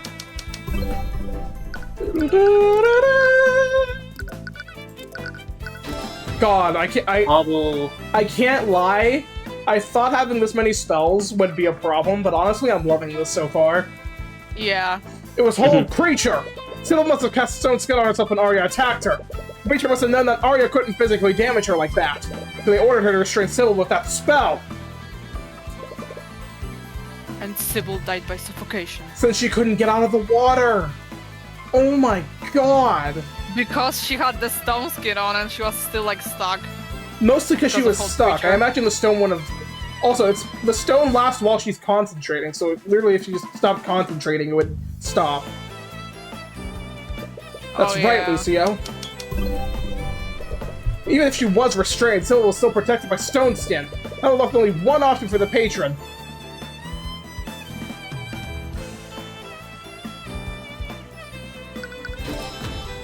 Sybil suffocated when Arya threw her into the Lake Galacron. Her Stone Skin lessened the impact of the fall, but also made her drop like a literal rock. So she would have fell to the bottom! Oh. Oh. And I'm guessing by the time she let go of the Stone Skin, it was too late. Yeah. Yikes. Oh, that's such a morbid way to go! Yeah, that's gonna fuck up. Jesus! Arya's whole creature spell prevented her from moving or releasing. She couldn't even release the spell! Oh shit. Oh my god! Wait, I remember that! It was on the spell thing! Yeah, I said that, but like... Oh my god, this was so... She was stuck at the bottom of the... Oh my god, man! Damn, that's actually fucking scary. He was hanging out with the fishes. Bro, Stop! she died in the way many people fear. That's so crazy. Arya basically threw Sybil into like cement shoes and basically let her Oh drop. my god. Okay, let's not forget the patron did. But yeah. Arya's hold creature spell prevented her from moving or releasing the spell. She was helpless as she sank to the bottom of the lake. That is so fucked. And even if she was dropped... Wait, did we... Oh yeah, we covered Pierce already. Wait, did we? We did. Did we? We did at the beginning. I Like, was the guess. first one. We established the cause of death. I believe that covers all three of the murders then. Yes. Lord von Sanctus suffocated to death in his own force cage. What a fitting way to go. Yeah. Lady Sybil drowned after Arya cast Hold Creature on her. But what a sad way to go. And Lord Pierce died after being wounded by the blade created with shape liquid. What a deserved way to go. Only common thread I see is that the patron used some of the victims of magics against them. How does that connect to Pierce? Did he cast shape liquid to make a blade to defend himself? Maybe the murderer took it from him and used it against him. No, but he was knocked unconscious alongside you. He couldn't have been the one to create that blade. Does Beatrice know it? No. Wait, what? No. Hold on. Does any of them know it? What was the spell again? Shape liquid. Shit. Wait, where the fuck is it? There it is. Les knows it. Okay, Celeste didn't fucking do it. I really wish we had Aster's compendium. I get why we don't, but he couldn't have been the one to create that blade. Anyways, whoever did this had an in-depth knowledge of each of the spells they used to defend themselves. They knew that Von Sanctus couldn't dispel his own forge cage. And they also knew that he still needed oxygen from within it. And in Sybil's case, they knew Arya couldn't physically harm her once she had Stone Skin active. They also knew that Hold Creature would prevent Sybil from dispelling her own skinstone. Not only that, they all did this in a quick time frame. When Sanctus and Sybil died within 30 minutes of each other, if Arya hadn't encountered Celeste, Pierce might have died just as quickly. So whoever did this had an in-depth knowledge of the high-level mage. Not only that, they came up with creative ways to bypass the defenses put up by Von Sanctus and Sybil. Yes, they had the ability to react quickly and decisively. Huh, but considering the circumstances, that hardly narrows it down. It doesn't narrow it down from Aster, though. He would know her spells, too, wouldn't he? Yeah. Several members of the Four Peel families were present that day. Each and every one of them studied at the Imperial Academy. Yeah, but only one of them could make her sign a contract. They would all be knowledgeable in magic and its applications. Something they're saying isn't sitting right with you for some reason. There's something there, so why can't you see it? Oh, it's no use, you just can't piece it together yet. You're not finished yet. There's another angle to this, considering who the patron did and didn't target. The victims were Lloyd Von Sanctus, Coraline Sybil, and Gareth Pierce. What's the similarity that we can draw between at least two of them? I'm gonna guess... Sybil... And Von Sanctus. Von Sanctus and Sybil were the heads of their respective noble houses. Are you saying the patron's goal was to assassinate the leaders of the Four Pillars? That's the motive that makes the most sense, but that does leave one question. Don't be coy, I'm not Jaft, Cuthbert. Actually, I highly doubt it was you. Really now? Out of most of the people there, you could have easily tricked your daughter into signing a blood contract. But why would you need to do that? You're the Grand General of Beauregard's military, and the cathedral was filled with your men. You could easily equip one of your best mages to carry out this massacre. You wouldn't even need to make a deal with the demon to do so. So why wasn't Lucio targeted then? From her encounter with Celeste, it's clear there's a limit to Arya's combative capabilities. Peaches might have simply doubted Arya's ability to defeat the Grand General. There's also another explanation.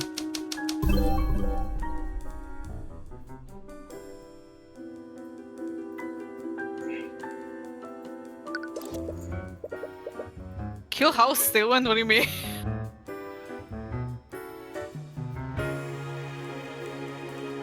Wait, wanted to kill the victims using Arya? Yeah, we know that. Wanted to kill... wanted to frame House Stillwind. For the murders. Tyrion wanted people to suspect House Stillwind for the murders. Used Lucio Stillwind's daughter to commit the crime. Then they intentionally left him alive to cast suspicion on him. That's why they used my daughter.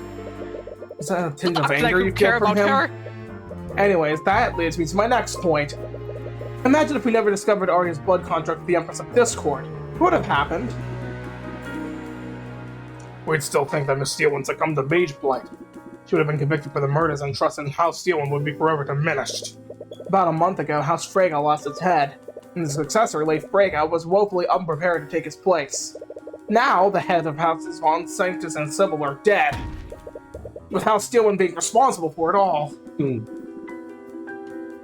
All four of the Pillar families would have been weakened as a result of the massacre. But I think there's another layer to this. Everything fits together. We assume the Patrion's goal was to weaken the Pillar families, except for the murder of Garrick Pierce.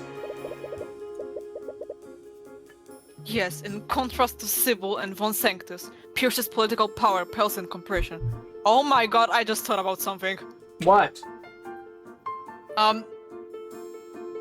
Actually, I don't know if Pierce really...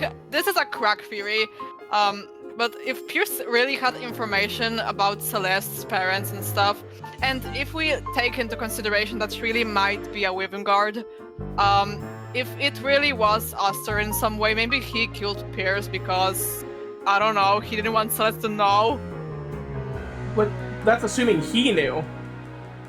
Yeah, actually, no, that doesn't make sense, but, like, this is what I'm thinking. Furthermore, Pierce was already scheduled to be executed next month for the murder of Flintheart McCoy. Why would the patron go to the trouble of murdering a uncondemned man? Rudolph do this fucking... Yeah! Wait, there are the options for Celeste's parents and, like, stuff.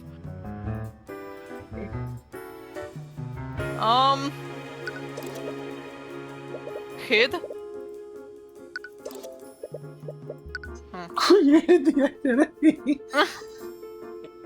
Oh wait, Pierce knew the identity. But where am I? What? Arya's hiding the identity of someone. Patron murdered Pierce because they needed him to die as quickly as possible. Pierce knew the identity of Celeste's biological parents. My parents? Do you remember what Pierce said when we showed up for the meeting? You finally arrived. I suppose this means you finally decided... Wait, you two? We got your letter. Letter? What letter? I wonder who it's from. Yeah. Who sent us Actually, a letter, who Pierce? was he waiting to meet? That we still don't know. Probably the patron. Oh. It said that you knew who Celeste's parents were. I did send that letter, but not to you two. We weren't the intended recipients of that letter. That's right. So that leaves one last question. The patron. There's only one person Pierce could have sent that letter to. The person who orchestrated the massacre in the first place! The patron! But that means... The patron is someone who would be threatened by Celeste's parentage! Oh my god, everything points at him, I can't. RAR XD! Order in the court! But I don't understand. I'm sorry, I know there's a lot to take in, but I think they were targeting you for some reason. Pierce knew the identity of Celeste's parents and attempted to blackmail the patron with this. Instead of complying with Pierce's demand, the patrons instead sent the letter to me. But why go to the trouble of ruining you here? They wanted to kill Celeste, too. Oh. Oh my god. Or no. If Eris is involved, I think she would want to fuck with Tyrion. I think she wanted to make Celeste involved. Yeah, but Eris isn't the patron. Yeah. Hmm. Or isn't she? Actually, we No. only think it's Aster because of the marriage certificate. Eris isn't the patron. Because if Eris is the patron, then that would mean that she somehow made Arya sign a legal document, which would not have happened if it was Eris. Yeah, that did not happen. Okay. They could have just allowed Pierce to wait in the prayer room while the defendant made her way to murder him. Looking back on it, it's possible they wanted to kill Celeste too. Yeah. What? Okay, so Tyrion, when I said we mentioned the attack 15 more times, I didn't mean literally. They knew I wouldn't meet with Pierce alone, and the information he had was about her. Patron correctly guessed that I'd bring her with me, mostly because I'm not a fucking dumbass. By killing both Pierce and Celeste, they eliminate any threat Celeste would pose to them. Hey, Tyrion, she's in the room, buddy. Yeah. But who would be threatened by such information? The mere existence of McCoy posed a threat to them. It must have something to do with her birthright. Right. So who would that leave? It's the royal If I was family. fucking right. If I was fucking right.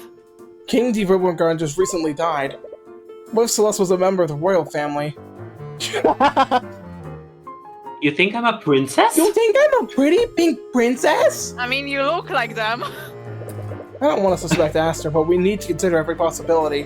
When it comes to conflicts of inheritance, a royal line of succession is the first thing that comes to mind. Not only that, the king would have the authority to pardon Pierce for his crimes. That wouldn't entirely make sense. What do you mean? If McCoy was abandoned at the tavern in Conhaven, we must assume she's a bastard child. Okay, I don't know why you have to bring that up. Fuck you. My point is that King Oliver wouldn't abandon a child of pure royal blood. The kingdom requires heirs to continue the royal bloodline. Okay. Hey, the theory isn't shot down yet. It's just a lot less likely, guys. It's just less and likely. I'm so scared of being right now. He would have leveraged her. He would have leveraged her in a diplomatic marriage. That's disgusting. That's diplomacy, Cuthbert. Anyways, even if McCoy was of loyal blood, Aster is the king's eldest child. Yeah, that doesn't add up, actually. And he's of pure royal blood. McCoy would have no claim to the throne under these circumstances. Right, I see what you mean. Let's eliminate Aster for now.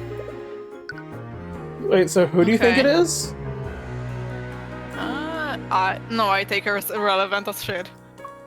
Is it actually House Freyga? Because the Eye Taker is dead. No fucking way it's House Freyga.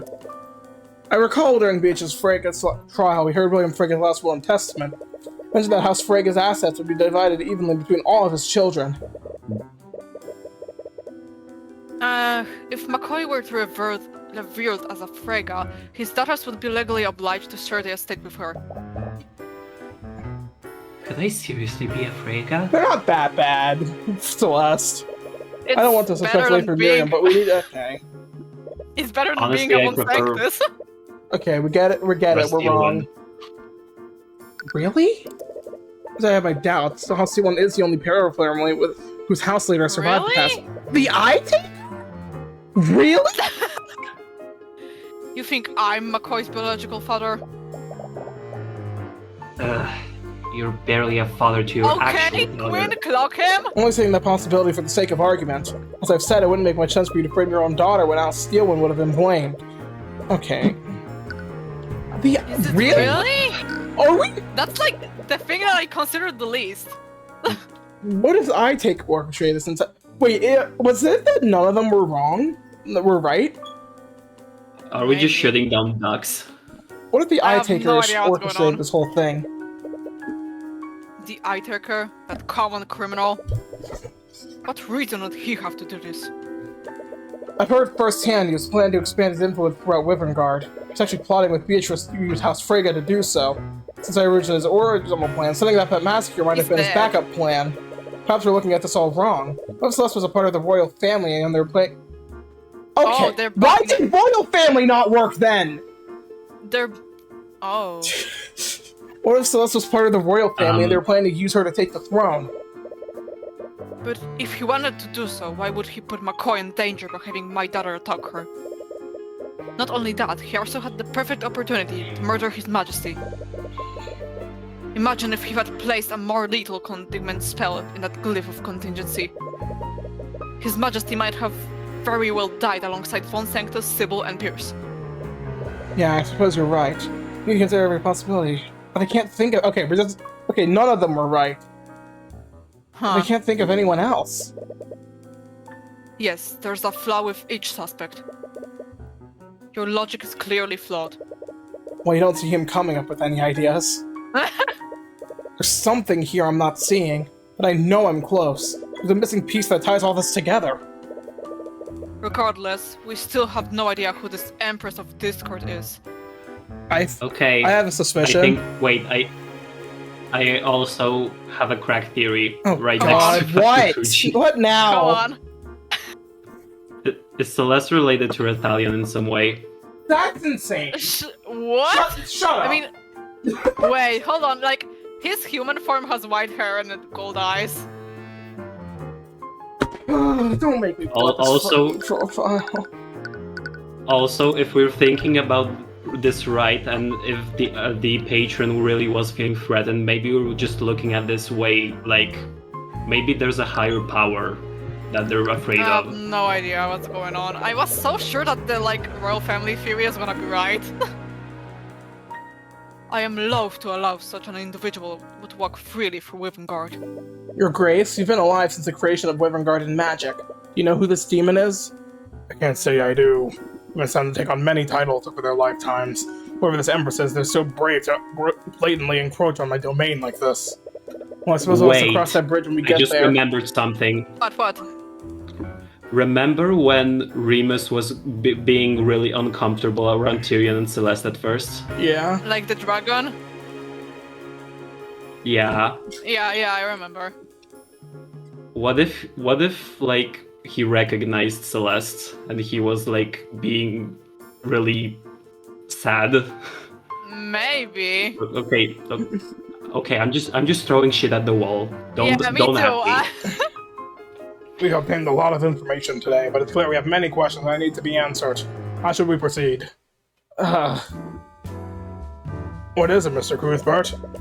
I can't help but feel there's something I'm not seeing here. I can't put my finger on it.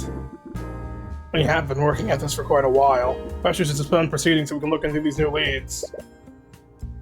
I have no objections. I would give my men some time to look into what we've discovered today. Wait. Oh, okay. Then it's settled. I thought I saw Tyrion for a second. So did I! We'll be postponing proceedings for now. You'll all be expected to return here by tomorrow morning. You are all free to return to your homes for the time being. But make no mistake, the Kingsguard will be keeping a careful watch over all of you.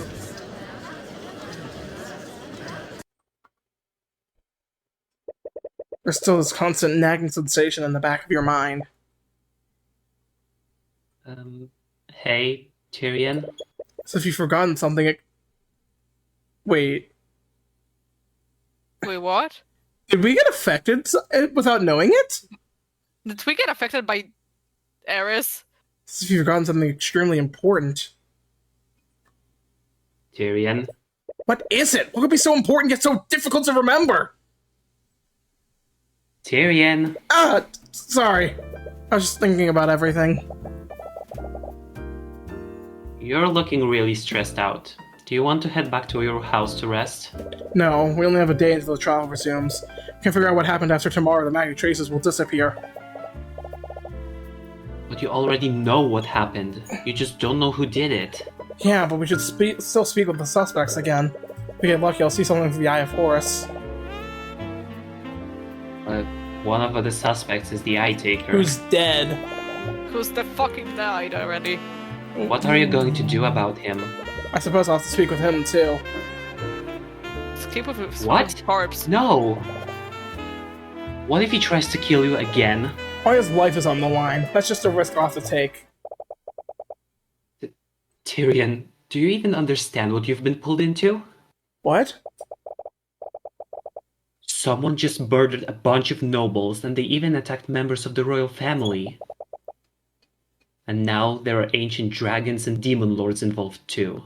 You know, now that she says it like this, holy shit, how much has happened in this episode. Yeah. Isn't this above your pay grade? I have a pay grade? Since when? Ouch. Ugh, you know that's not what I meant. It's just, this whole thing is crazy, isn't it? That's fine. It's just like any other of our investigations. It's not, though. What if the Empress of Discord attacks you? What if the patron decides that you're getting too close to the truth? Have you forgotten your occupation, Celeste? Oh, God. What if I can't... Her voice begins to break. Celeste? Are you still worried about what happened during the massacre? I'm fine. I already told you that you didn't do anything wrong. You almost died, Tyrion. I know. Tyrion... You almost died. I know, Celeste. No, Tyrion, I don't think you do. Do you have any idea how worried I was when she broke past me? When I saw you all lying on the floor, So many things were going through my mind. I don't know what I would have done if you were... You can't even complete that sentence. Celeste, You're so focused on everything else that you've been ignoring her.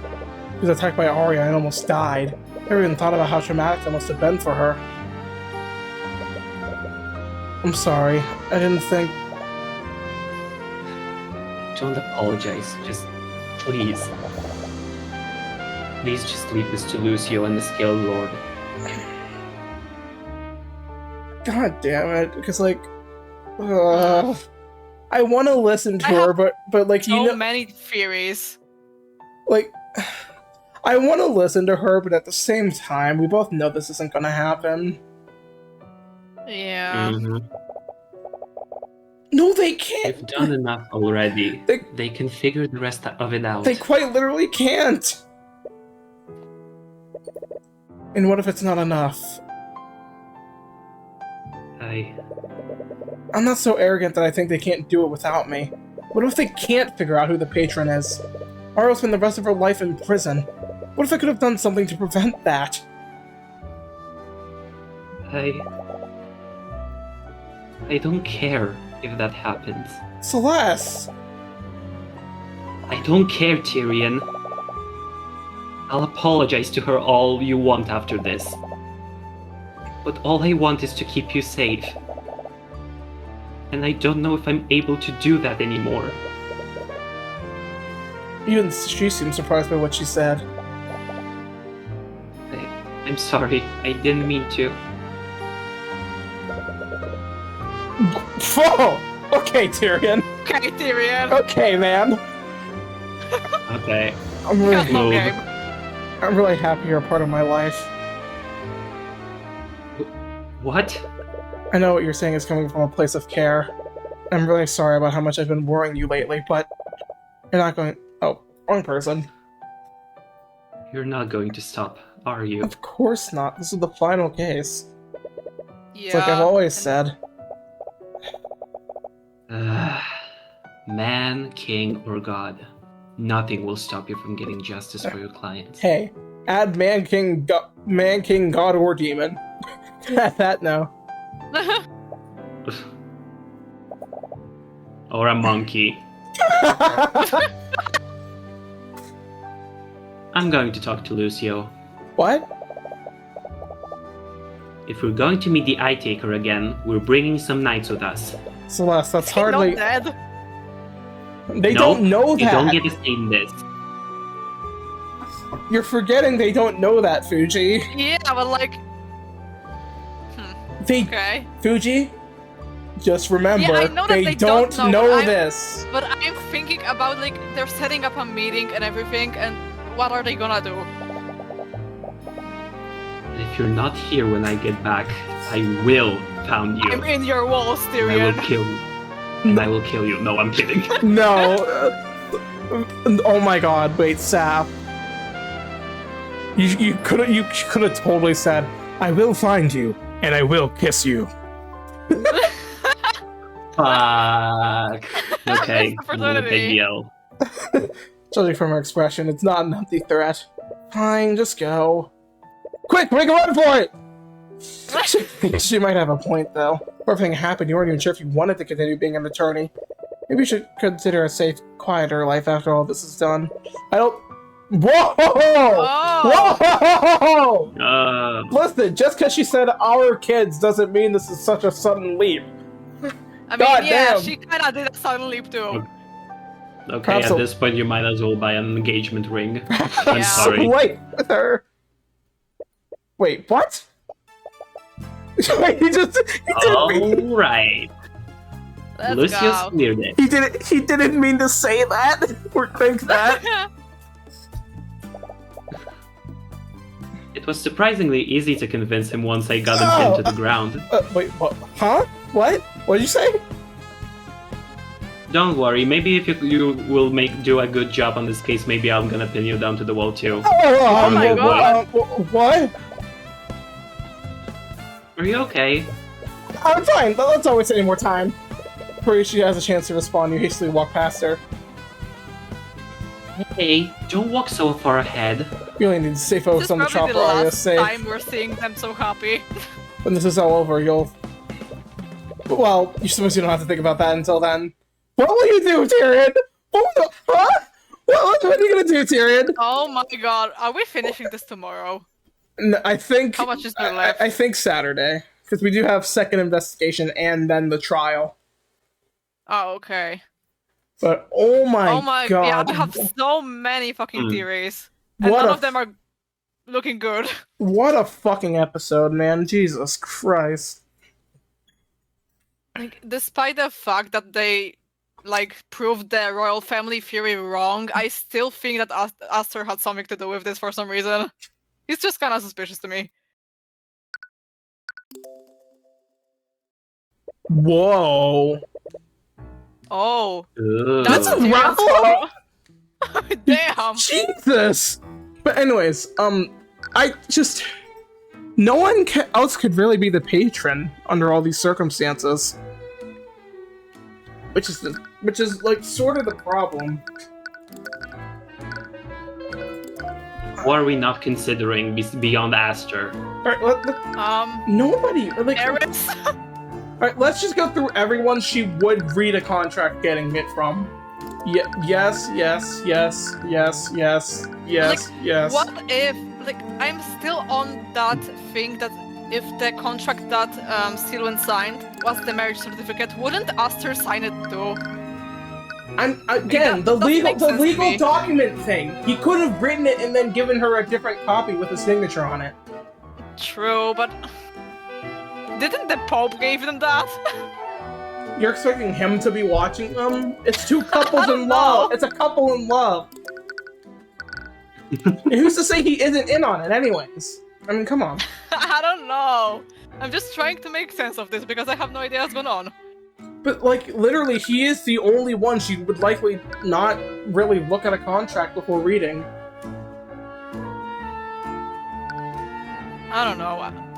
Oh, man. Maybe he has a contract too. Are we ever gonna talk about this, by the way? Like, what No. the fuck? We just have a 1,000-old dragon in our compendium, whatever. Well, I suppose we'll be Just continuing because. this next week. Oh my god, this was such a good trial, what the fuck? Yeah. Oh, I think it's my favorite trial by far so far too.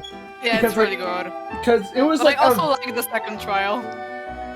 of which case? The second trial of the second case.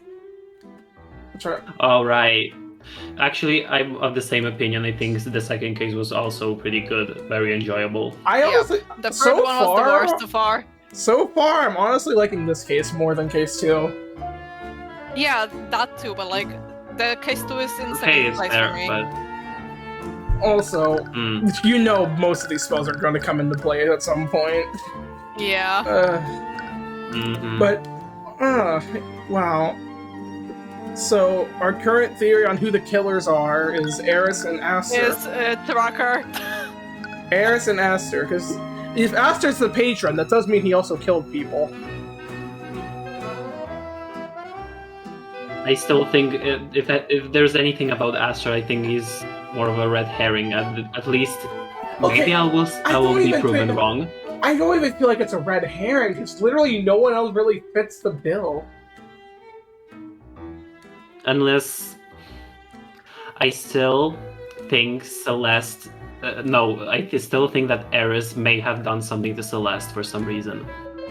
I have this nagging feeling in my I stomach. don't think she Maybe. did anything, though. She made us forget something.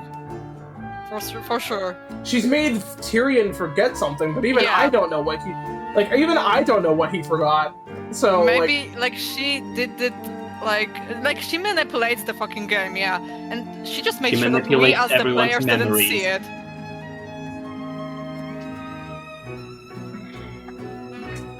But honestly, like as a whole, this game has already like exceeded my expectations by a full. Like I never expected to be this invested in this. I just want to fucking know who the patron is. Like, we know I Eris did still all think this. it's Aster. Yeah, I don't think it's even a red herring, because there's just way too much pointing to it. But also we still have Eris manipulating literally everything and everyone. I'm not. But like Why use Aster to do it, then? maybe he has a contract with her too, and she like manipulated him too. I don't know. Who knows? I wonder what we're gonna discover today. Using the Kingsguard's teleportation network, you're right back in Rathelholm. Due to Celeste's insistence, you're being escorted by a division of Kingsguard. They definitely make you look out of place. As Arthur the city, you draw strange looks from nearly everyone who sees you. Sir, where will we be heading first? It's a little strange doing orders tonight. After all, you're not even an Inquisitor anymore. Like, guys, Anymore. Lose. Anymore, yes. Probably gonna get some taking used to. Huh. What's wrong? There's definitely something I'm fundamentally missing, but what? Tyrion, let that go. Eris is not going to give it back. She stole my Don't freaking push yourself Hot too hard, Wheels! okay? She freaking stole my Hot Wheels! He's a bully. Yeah, I'll try to pace myself. Yes, we should speak with each of the suspects and confirm their alibis. That might help me finally put things together. Each of the nobles have returned to their respective homes, but our teleportation network should have been traveled throughout Living God.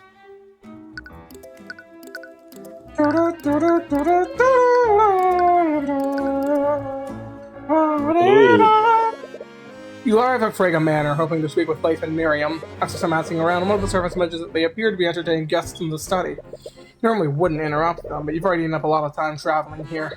Whatever they're discussing can wait. Tracker! Buddy! Time to bark, Kraz. Whoa, whoa, whoa, whoa, whoa,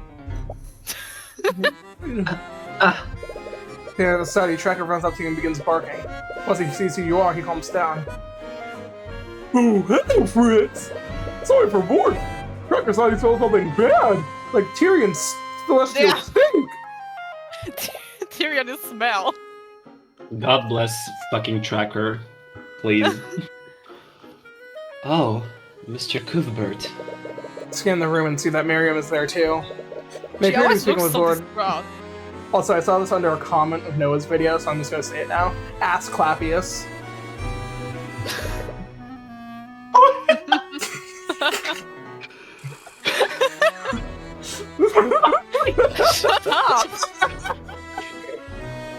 Now, this is now going to be Yeah. integrated into the series. Congratulations. Yeah. A joke so good it fucking gags Saf for a good 5 seconds.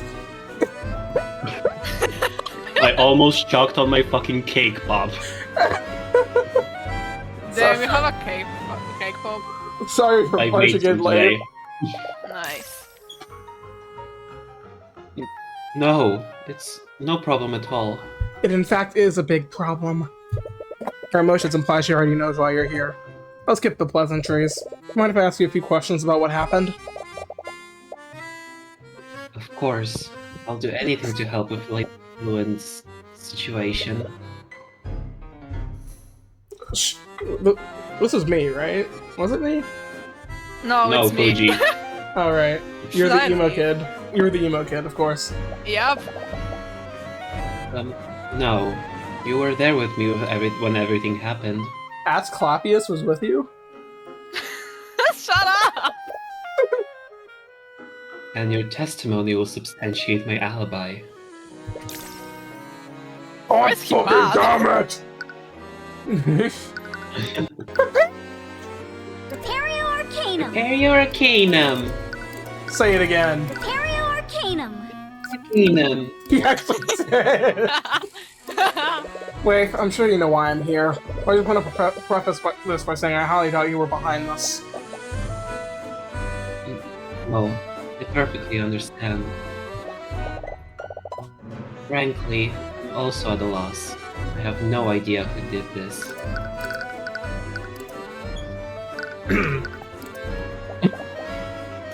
What? Yeah. What are you Whoa, talking what? about? It was clearly that criminal, the Eye Taker. The one who died like 60 years ago. Get over it. Wait. Do you think he's forgotten stuff about the Eye Taker? Who, Tyrion? Yeah. I'm not sure. Because that's like the one person Tyrion hasn't really talked about. True. True. Why don't you go interrogate him? Make no mistake, we fully intend to. I'd like to cover everyone else before I confront him. Let him be me. But it's his fault that Beatrice is... Our sister knew what she was doing when she gave her testimony. Don't insult her bravery by blaming Mr. Cuthbert for what happened. What? Anyways, Mr. Cuthbert has shown many times that he's acting in good faith, I'm sorry, we're gonna ignore what you guys just fucking said? and he's capable of convicting the criminals that even we can see. Guys, what am I... Can we quit, guys? Please. What? Speak your mind, please. No need to stay so silent. You mentioned Beatrice before. Did something happen? It happened right after she gave her testimony No. this morning. Oh. She Oh. fell unconscious shortly after she the Lord's lair. She hasn't woken up since then, and Marunath has also gone missing. Yeah, he did. What? It must have been the Empress of Discord. After you manifested Lady Sylvan's blood contract, we all realized why she was acting so strangely. Right, if it weren't for her, I would never even considered trying to issue a divine edict. She sacrificed herself to save Lady Steelwind. What an honorable woman. Yep. It seems our esteemed sister put her trust in you, commoner. Excuse me, that's celestial to you. The way I almost said commander. Okay, Autumn White. So we will do the same. If there's anything I can do to help you, please ask. Where were you during the massacre of 2025? I appreciate your trust, all of you. I have to ask, what were you all between 2 and 3 that day? Luckily, we were all together. We're all in this together. Together! Oh, wait, no. Me, Leafy, Miriam, Beatrice, and her friend were all in the garden before 2 p.m. But at around 2 p.m., my sister and Miss Illmatter both went missing. I can't believe you trusted her to take care of our sister. Hush now, Miriam. This is reminding me of a certain twin sisters from a certain game.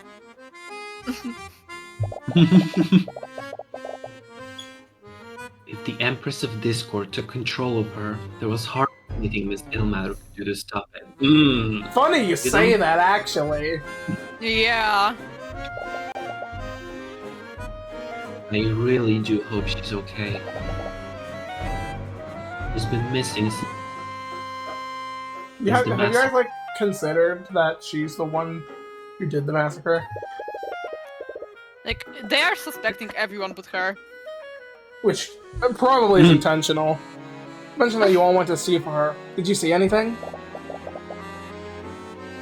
No, we were originally planning to search the cathedral grounds.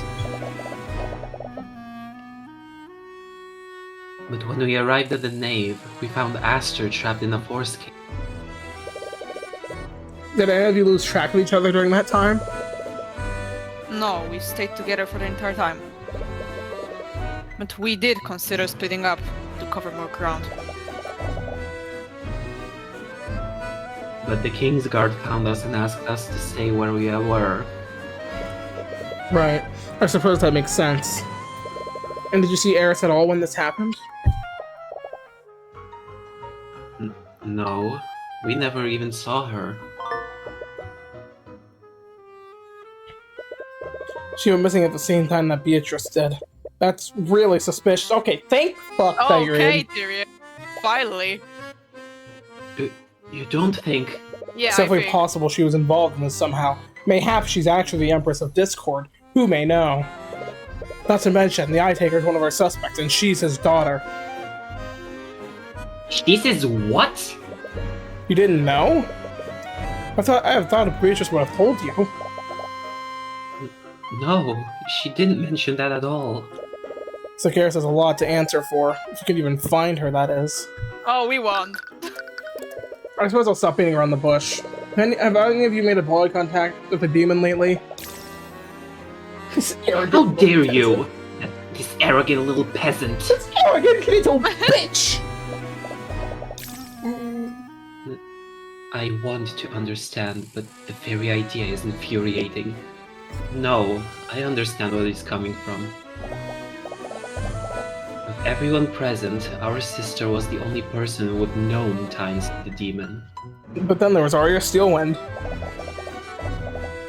If she were to share that secret with anyone, it would have been with us. Didn't catch any incriminating thoughts from them through the eye. We've been misled by it before. Nevertheless, we still have no idea who the patron is.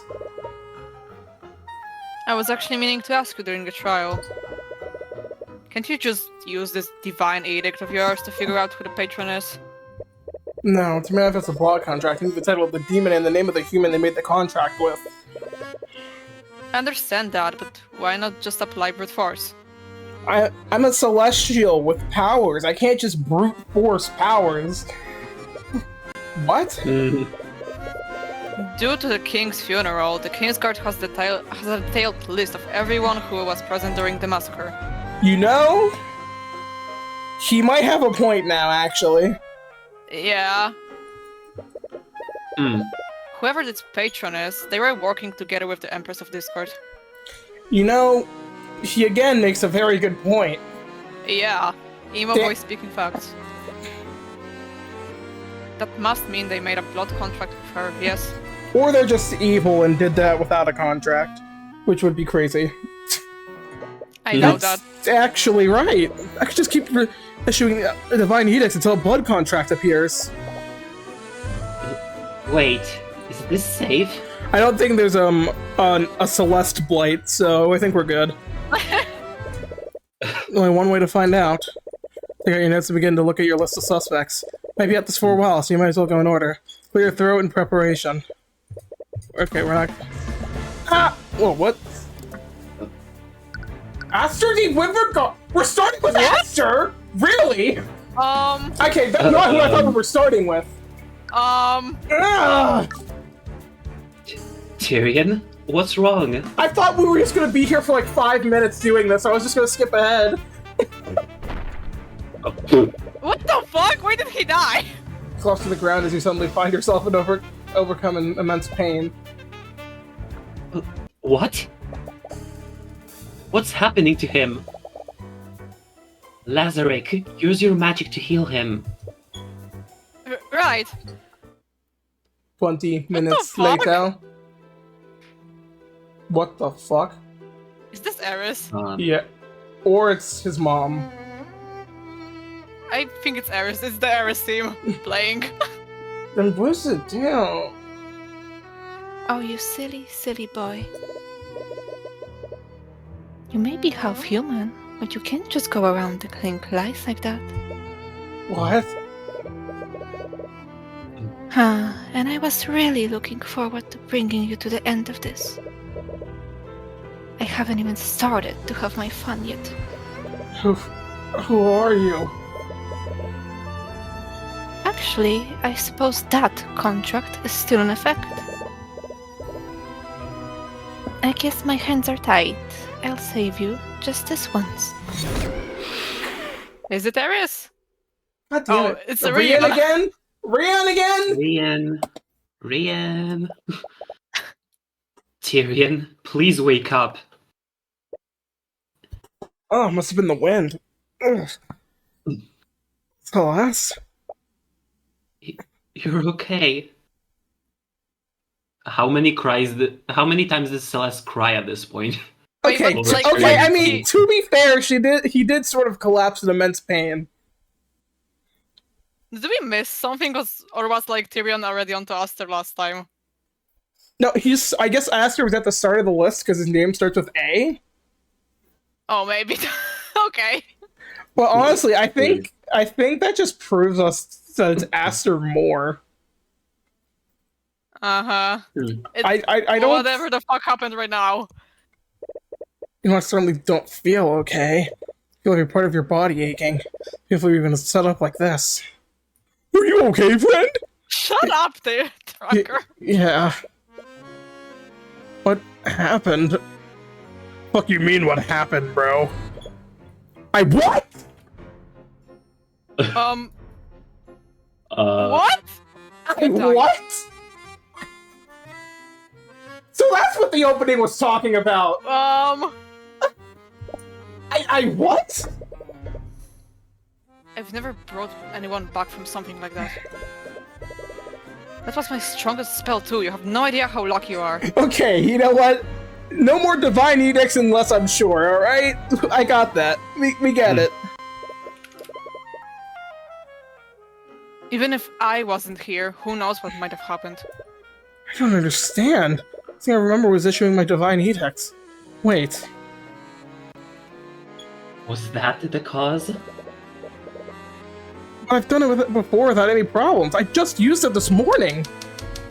Maybe it has a cooldown effect. Tyrion was the true warrior.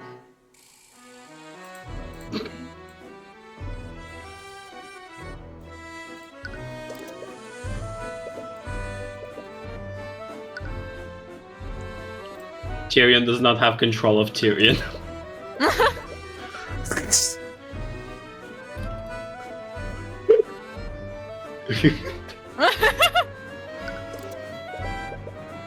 Aster has a block contract.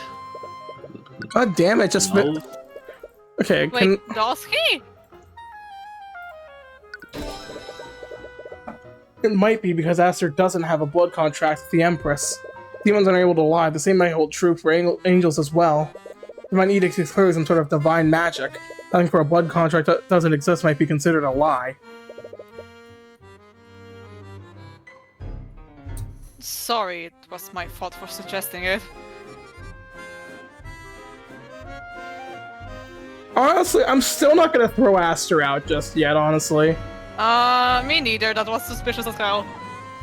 No, I was being reckless. Please be more careful. Also, the fact that he died, Seth, you should probably take back that. Don't you cry too much to me?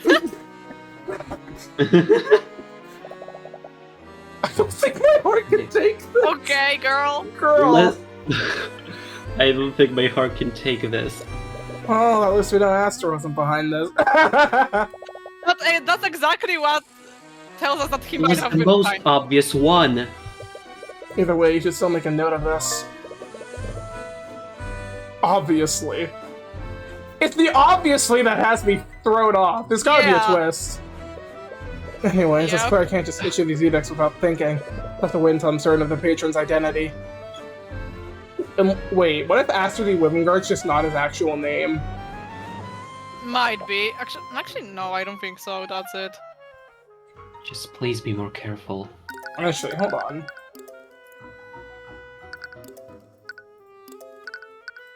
Huh. Anyways, it looks like you found everything you can here. Perhaps you should move! Yep, move! Oh my lord. You're right back at the Grand Cathedral, the scaled fucking lord. Probably won't need to investigate the crime scenes again, but you wonder if Aster and Lucio might be here. Oh, if they're both here, then it's off you take Lucio. I'm not doing this. Okay. Oh, Mr. Cuthbert. Hi, I'm Oh my also God, the here! child is here. As you entered, you're approached by Aster, Alaric, and Lucio. How is your investigation? Are you okay? Yeah, I only, died You 20 look minutes. like you I only died. died 20 minutes ago, it's fine. Yeah, that's no biggie.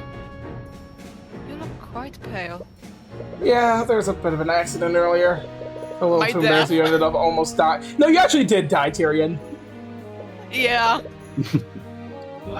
Well, try to exude more caution next time. What? It would be dishonorable if you didn't fall by my hand. Why is everything you say so aggressive? No, you finally have your next suspect here. But judging from the evidence you've gathered, it's very unlikely that Aster is the patron. That's what they want you to think. You do wonder if we saw something, though. Prepario Arcanum. Very Arcane.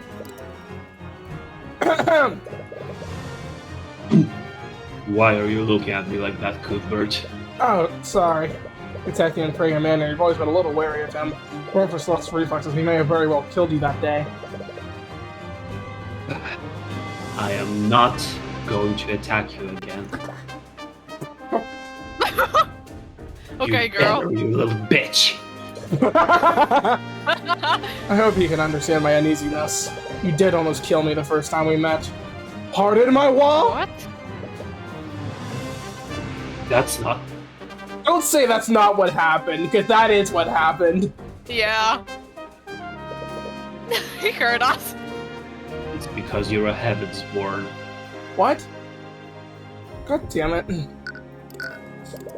What does me being Heaven's Warden have to do with this? It's difficult to explain to someone like you. But warriors such as I must hone and develop our senses to survive in battle.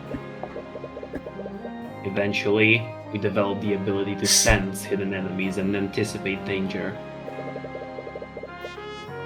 I'd heard that such senses are heightened when in the presence of extraplanar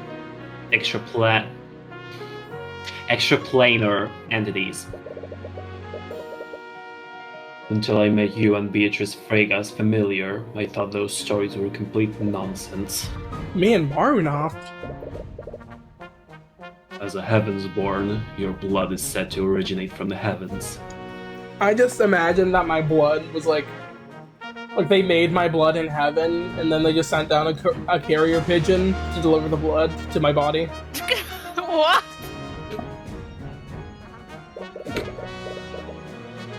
They delivered the blood to the nearest cabbage farm. Tyrion is a cabbage baby. I wouldn't go so far as to say that I believe in the existence of other planes. The only plane that exists to me is the Boeing.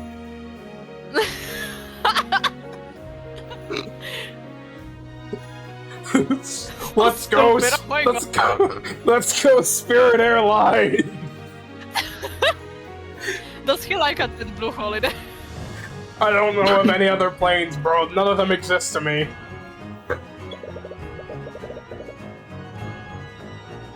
But I admit that I still feel a certain aura from you that doesn't feel quite human. Sorry, I was aura farming. So that's why you attacked me? I was exuding a threatening aura? It was actually the opposite. Your aura was too calming and benign. Sorry, I wasn't trying to riz you up. I thought it must be some kind of illusion or trick or pheromones. I What? see. That's quite an astounding ability. What about you, McCoy? What? Clueless. Did you not sense a similar aura when you first met him? Is that true? Well, I may have sniffed your clothes once or twice, but What? that's it. Huh? Oh! What was that, Celeste? Nothing. Can you repeat that? What was that, Celeste? Oh, she shut up. Wow, that's a really fancy carriage outside. I wonder who it belongs to. Back to the days of Celeste saying, "Hey, I don't judge a man for playing with himself." I wonder if this is gonna be a soulmate. Oh, there's someone inside the inn too. Holy shit, he's hot! The nonchalant Tyrion Cuthbert enters the scene.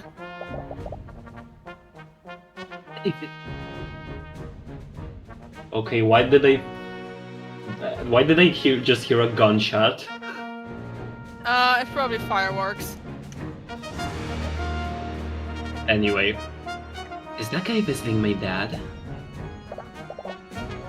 Girl! Wow, Okay, girl. he's kind of cute. She Celeste. was on it from the start. God damn, she wanted that Tyrion Cuthbert from the start. Yeah, that nonchalant honestly, Tyrion Cuthbert. She wanted him to whip Honestly, it out she from the kinda has start. taste. She wanted him to whip it out from the start. Wait, but does that imply that the playing with himself joke was actually her attempt to riz him up? No way! Maybe. Oh god! Also, Les, your game is so much better than Tyrion's, but it still sucks. Yeah, it was kind of similar when I used his shirt as a pillowcase. What? What was that, Celeste? Was that Celeste? Repeat that? Celeste? Well, Celeste is being weird today. For some reason you feel a little embarrassed. Celeste is being a little freak today. She's always been a little freak. Aster, I'm sure you know why I'm here. Oh my god, he's still at it. It's because I'm one of your suspects, isn't it? It's crazy how the king gets this excited. I mean, he's young. Let him be. Your Majesty, you are the reigning king of Wivengard. I expect you to conduct yourself with more dignity. Steven, get out of here! Oh, of course. My apologies, Lord Stewin. Anyways, questioning you is honestly a formality at this point. Really? A lot of the evidence works in your favor. Doesn't have a blood contract with the Empress after all. Well, I appreciate your vote for confidence nonetheless. Lucia, have you made any headway in figuring out who set up that trap for Astor?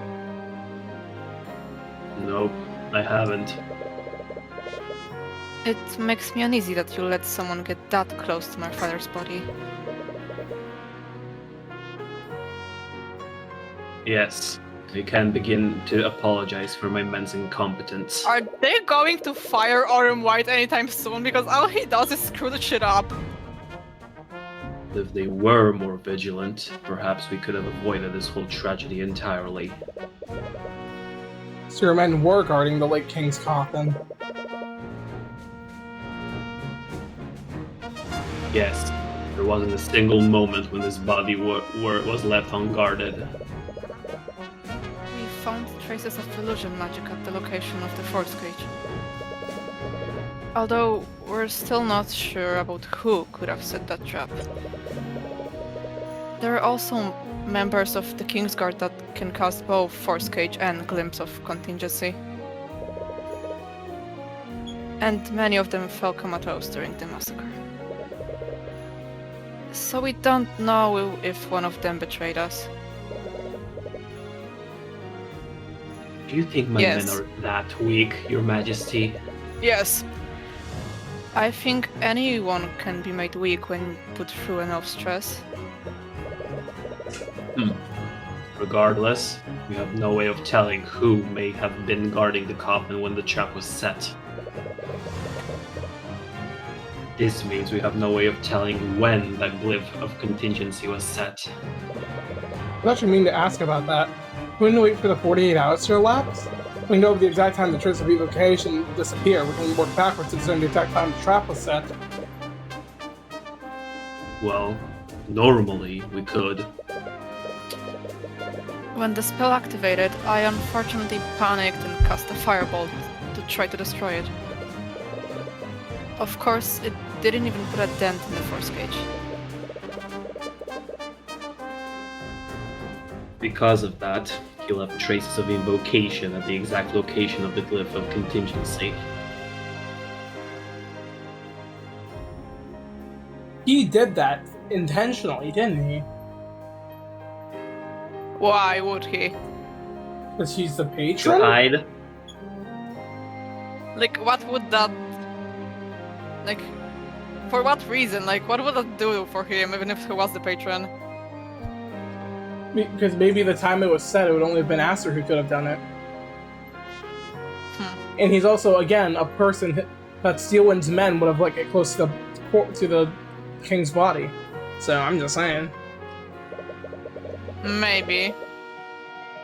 you can discern which traces were left by the patron's glyph of contingency or His Majesty's firebolt. I'm terribly sorry about that.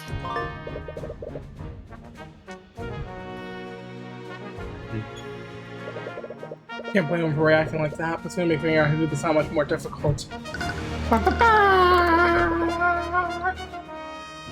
Have either of you spoken to Arya since the trial? We have. She still can't look me in the eye. She hates me. Please. I think she's doing the best she can, all things considered.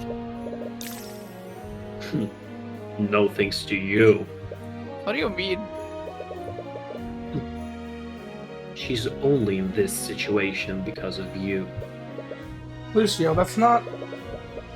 Me? You're the one who's heartlessly prosecuting her. Okay, kids, calm down. She's far too weak for this. Don't make me turn this car around. If that's what you truly think of her, you're grossly misunderstanding the kind of person that she is. She defied the role you tried to force onto her, and she instead dedicated herself to fixing our broken kingdom. I'm starting to think Aster might secretly love her. Maybe. Who knows? Ever since this started, all you really seem to do is insult her. You know nothing about her, and she's far stronger than you realize. Despite her Yeah, lineage, deadbeat. she's always carved her own path and pursued justice. For Gotham! Her own path. She only became a prosecutor because of His Majesty. What? What are you talking about? She became a prosecutor to fix our corrupt justice system from the inside. I mean, that's also what I thought. I'm actually curious. What? What is he? And who do you think put those ideas into her mind? Oh, Okay. So you're just victim. You're just victim blaming. I see. If she wanted to fix our justice system, she could easily have done so by slowly weakening House Sybil's influence. But she knew about your strange idolization of Ruby Timora.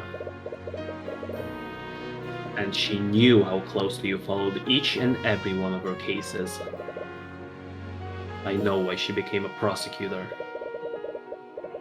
She thought that if she became like your idol and defeated her, you might finally notice her. Like, I want to say he's wrong, but like, he's probably right. Maybe there's a grain of truth. Actually, no. I think he might not know everything about her. You're wrong, Lucio. I think that there may be a grain of truth, but that's not the entire reason. Answer! Still- For the love of God! Arya Student would never care about me that much. Seriously, that dense? But you were still engaged to Lady Freyga. Flaunted your relationship in front of my daughter with no regard for her feelings.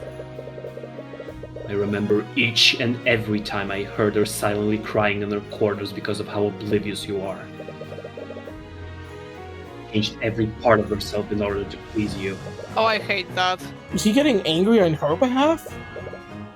Ask I had no idea. Aster? Said, Oh my God! Valor is far stronger than any of us.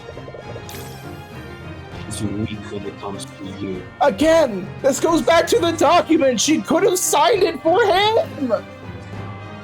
He could be acting oblivious and actually knows she's head over heels in love with him. Wait, is Lucio actually suspecting him? He Really? might be, Maybe. honestly. I don't think he likes you very much. Lucio, there's no point in fighting amongst ourselves. We stay focused on the investigation. Seems he cares for Arya a lot more than we realized, and the eye shows I his feelings still are hate genuine. that. Then why is he doing everything he can to convict her? Yeah. Because I'm a bitch-ass Was the motherfucker. town lord? Ahem. Moon's a little tense. I must ask you, Cuthbert, why are you going to such great lengths for my daughter? What do you mean? Surely you understand the gravity of this situation. By taking part in this trial, you risk drawing the ire of both the nobility and whoever this Empress of Discord is. Actually, I can just Google them up. CEO of Discord. That's the Empress. So, like...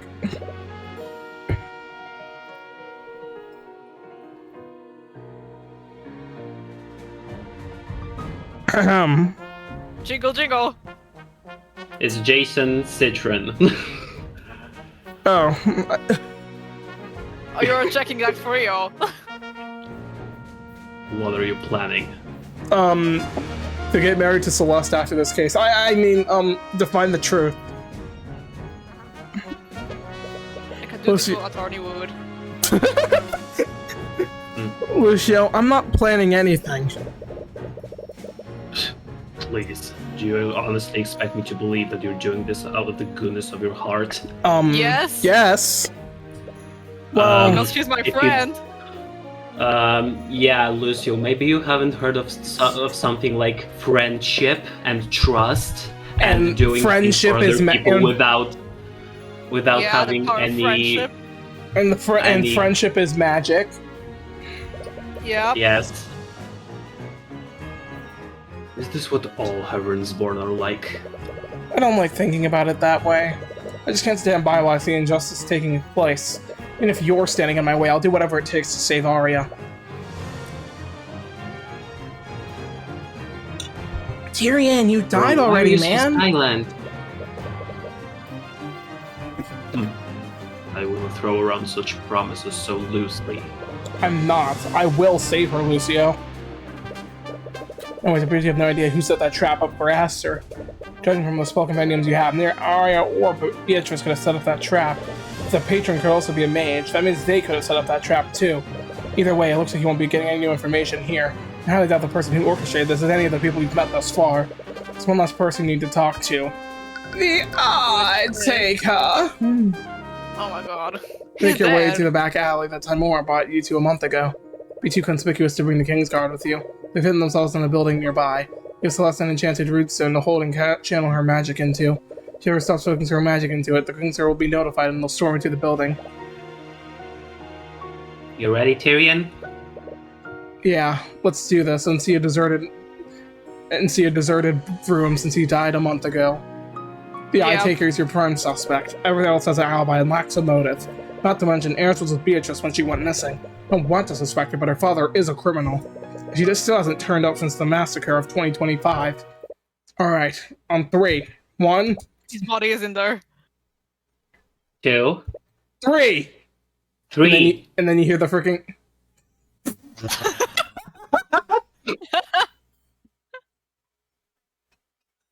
I was about to say, and then you just hear the Danganronpa body discovery music. What? Oh, there's no body. There's no one here. Damn it! Of course he's not here. Betrayed him and you knew where his hideout was. Take a close look at the desk he was sitting at during your previous visit. There's a thick layer of... God damn, there's a thick layer of dust on it. Doesn't look like anyone's been here for a while. He must have moved his operation elsewhere the day you convicted Beatrice. I guess there's no point in staying hidden anymore. She tossed the Kingsguard runestone onto the ground. A few seconds later, you hear the footfalls of soldiers rushing towards your location. See him freeze as he scans the room and sees no one else there. Oh my god. Take out the subs! They'll turn themselves invisible! They're not here, you idiot! Oh! Out of frustrated sighs, you sit on a chair nearby. God, dust launches to the air as you do so. At the last piece we needed. And the other suspect had the means or motive to do this. Probably long gone by now. It's over. It's Jover. It's so Jover, chat. I'm sorry, chat. We failed. Can we get 100 subs for this? Maybe do we have to start a GoFundMe? Worse, we might need to do an only... No. Oh, that's not the thing. Oh, that's not. OnlyFans, where we just sell photos of fans. Who's fans? Whom? Eris? Tyrion fans? But you did everything you could, didn't you? But it wasn't good enough. Part of you knew this was a long shot. If he was involved in this, he'd definitely keep his head down. What do we do now? There has to be someone who knows where he is. Wait a minute. So there is one person who might know where he is. Wait. What do you... Wait. I actually You guessed don't it. mean... Are we actually going to see fucking Ruby after a month? At this point, it's the only option we have. Are you sure? You two aren't exactly... I know. But I can't let my personal feelings get in the way of saving Arya. Not looking forward to seeing her again. At least that's what you keep telling yourself. You'll have to process these feelings later. I have a job to do. I guess Chimora. so. Ooh! Whoa, that's pretty. You arrive at the office of Timora's law firm. Wait, Arya, Timora is still practicing. So it looks like she hasn't gone into hiding like the eye taker. If the eye taker apparently did. If anyone knows the identity of... What the fuck am I saying? If anyone knows where he currently is, she will. Bring your hand up to knock on the door if you stop for a moment. So everything that's happened, you still don't feel ready to face her. The past month, all the things you said to her keep replaying in your mind. Feel the familiar warmth of Celeste's hand again. Just fucking kiss, guys! Jesus fucking Christ! Listen, we're getting near to the end. Be patient. You take a deep breath and seal your resolve, and... Wait, no, wrong game. You knock on the door. Every moment of silence thereafter fills you with anxiety and dread. I'm sorry for the inconvenience, but I'm not currently accepting clients at... Yeah, hi. Hi, Mom. I don't even think she deserves mom. Huh? Cuthbert. Looks completely frozen for a while, and then you play Frozen 2. And we watched all together like a happy family. Her gaze narrows as she notices the legion of knights escorting you. Are you here to arrest me? No, of course not. Can we come in? Yes, of course. You see inside the office, but you can't think of anything to say. And the knights aren't really helping to alleviate the tension. Hey, Celeste. Can you take the knights outside and do a perimeter of the building? What? But are you sure? I am. But what if something happens? Celeste, we're in a populated building in the capital city of Wyverngard. I think I'll be fine. No, but Okay, Tyrion, you could be a little more considerate of her feeling, considering the hell she's been going through this case. You know? yeah. Sorry, you're right. I'll just... Motion of her hands, the knights follow her out of the office. Before she leaves, she waits at the door and looks at you for a while. After a while, she realizes, oh, she's been staring and quickly closes the door. Now then, let's get this over with. Here comes the drama. Alright, but... Wait, Here abandoned. comes the drama. Oh, did they change it to abandoned den? Oh, they did. I can't repair your Arcane! No! Small talk. No. Okay. Is Celeste okay? Yeah, she'll get over it. She seems a bit on edge right now. I think she's just been a... Tyrion. Boy, she's been crying, screaming, throwing up Yeah. this entire fucking case. She's You so ne- scared for You you. nearly died and died! My guy! I don't really blame her. I did almost die a few times in the last few days. What? It's a long story. I don't think I'm even allowed to talk about it, especially not with you. Sorry, especially not with you! My Okay, last great Arcane was a call. little bit more disdain than you intended. Take a deep breath. I received your letters. Oh, did you? Gotten the chance to read them yet. I just thrown them onto one pile and said, do not read. Of course, whenever you're not busy. Yeah, so busy over the past month crying in bed. Yeah, This Being is the presso with espresso. no pants on. Why did you mention that? This is really awkward. You were going to have this conversation sooner or later. I thought it'd be best to just be direct. Nintendo Direct. No Ace Attorney 7. Here comes Nahido Komoeda, guys. Nahido. Miss Timora, I trusted you. I know. I trusted you. I told you everything about myself. Put all of my hopes into you. And you lied to me. Told a criminal about the Eye of Horus. It'll be years before I was comfortable enough to tell you about it. And you knew that. Why did you even adopt me? You could just left me in Ornox and moved on with your life. Why did you pull me into this? It sounds like she's trying to look for an answer, but nothing comes to her. Started thinking about what my life could have been like. Could have done so many things.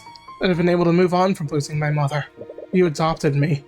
I mean, my entire life focused around that one moment. Yeah, Bruce Wayne.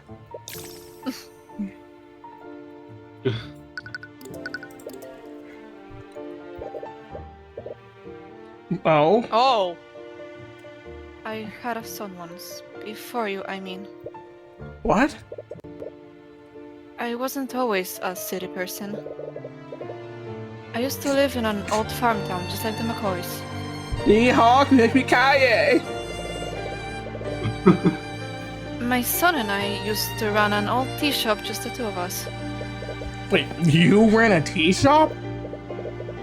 I know, it's ridiculous now that I think about it. But I was really happy back then. What happened? One night, a local nobleman had too much to drink at a local tavern. He barged into our shop and started destroying it with his magic. My son tried to stop him, but Let me guess, it was Von Sanctus. oh, the good thing that he died. The Inquisition swept that entire case under the rug, obviously. They said that the nobleman felt threatened and acted in self-defense. She never told you about this before. What was his name? Tyrion!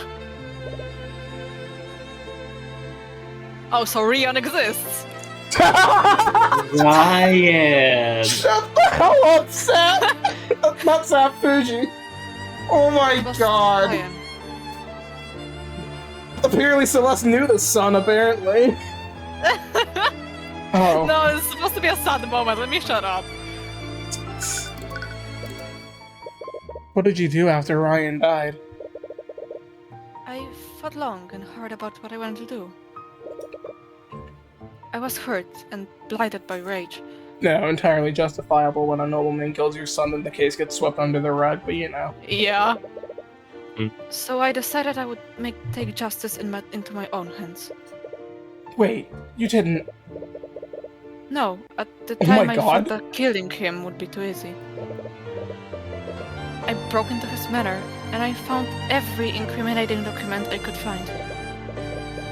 I found everything, from records of illegitimate children to plots he was making against other noble houses. What was the name of the noble house you broke into? I released everything to the public. It absolutely ruined him. That's when I realized that there was a way to make them pay. You didn't have to harm or kill anyone. You could just beat them at their own game. You could use the rules and laws they made against them. Just like an attorney. Yeah, just like an attorney. When I realized that, I moved to the city and started studying law. I read every book there was to read about Wivengard's laws, and I learned how to work with the system. I started representing clients who were clearly being framed by the nobility. And I really didn't care about saving them. I just wanted to see the look on a noble's face when I implicated them with irrefutable evidence. But it got more difficult. As I started punching higher, the nobles got smarter and more influential. I continued to acquit my clients, but the trials got closer and closer each time. But I was arrogant, and I felt invincible. I thought that no matter what happened, justice would prevail. And then your mother case happened. I've never met someone that remarkable before. She had this way of making you feel happy, no matter what kind of mood you were in. Oh, so you loved her. Yeah, I remember. No, not Fuji. God damn, I did that twice now. Don't make this about lesbians. I remember. Everything about lesbians if you have eyes to see. But I failed her, and I failed you. Miss Tamora, I never once blamed you for what happened.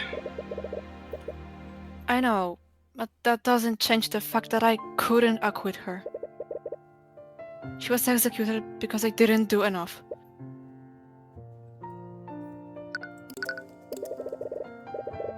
When you asked me to train you to be an attorney, I was blinded by my desperation. I felt so alone and helpless. I wanted someone, anyone, to carry this burden with me. So how pathetic must I have been that I'd look for that in a grieving 10-year-old child? When I looked at you, all I wanted to see was myself. I saw a hurt and broken person who wanted revenge on the nobility. But I was too self-centered to realize that you were nothing like me.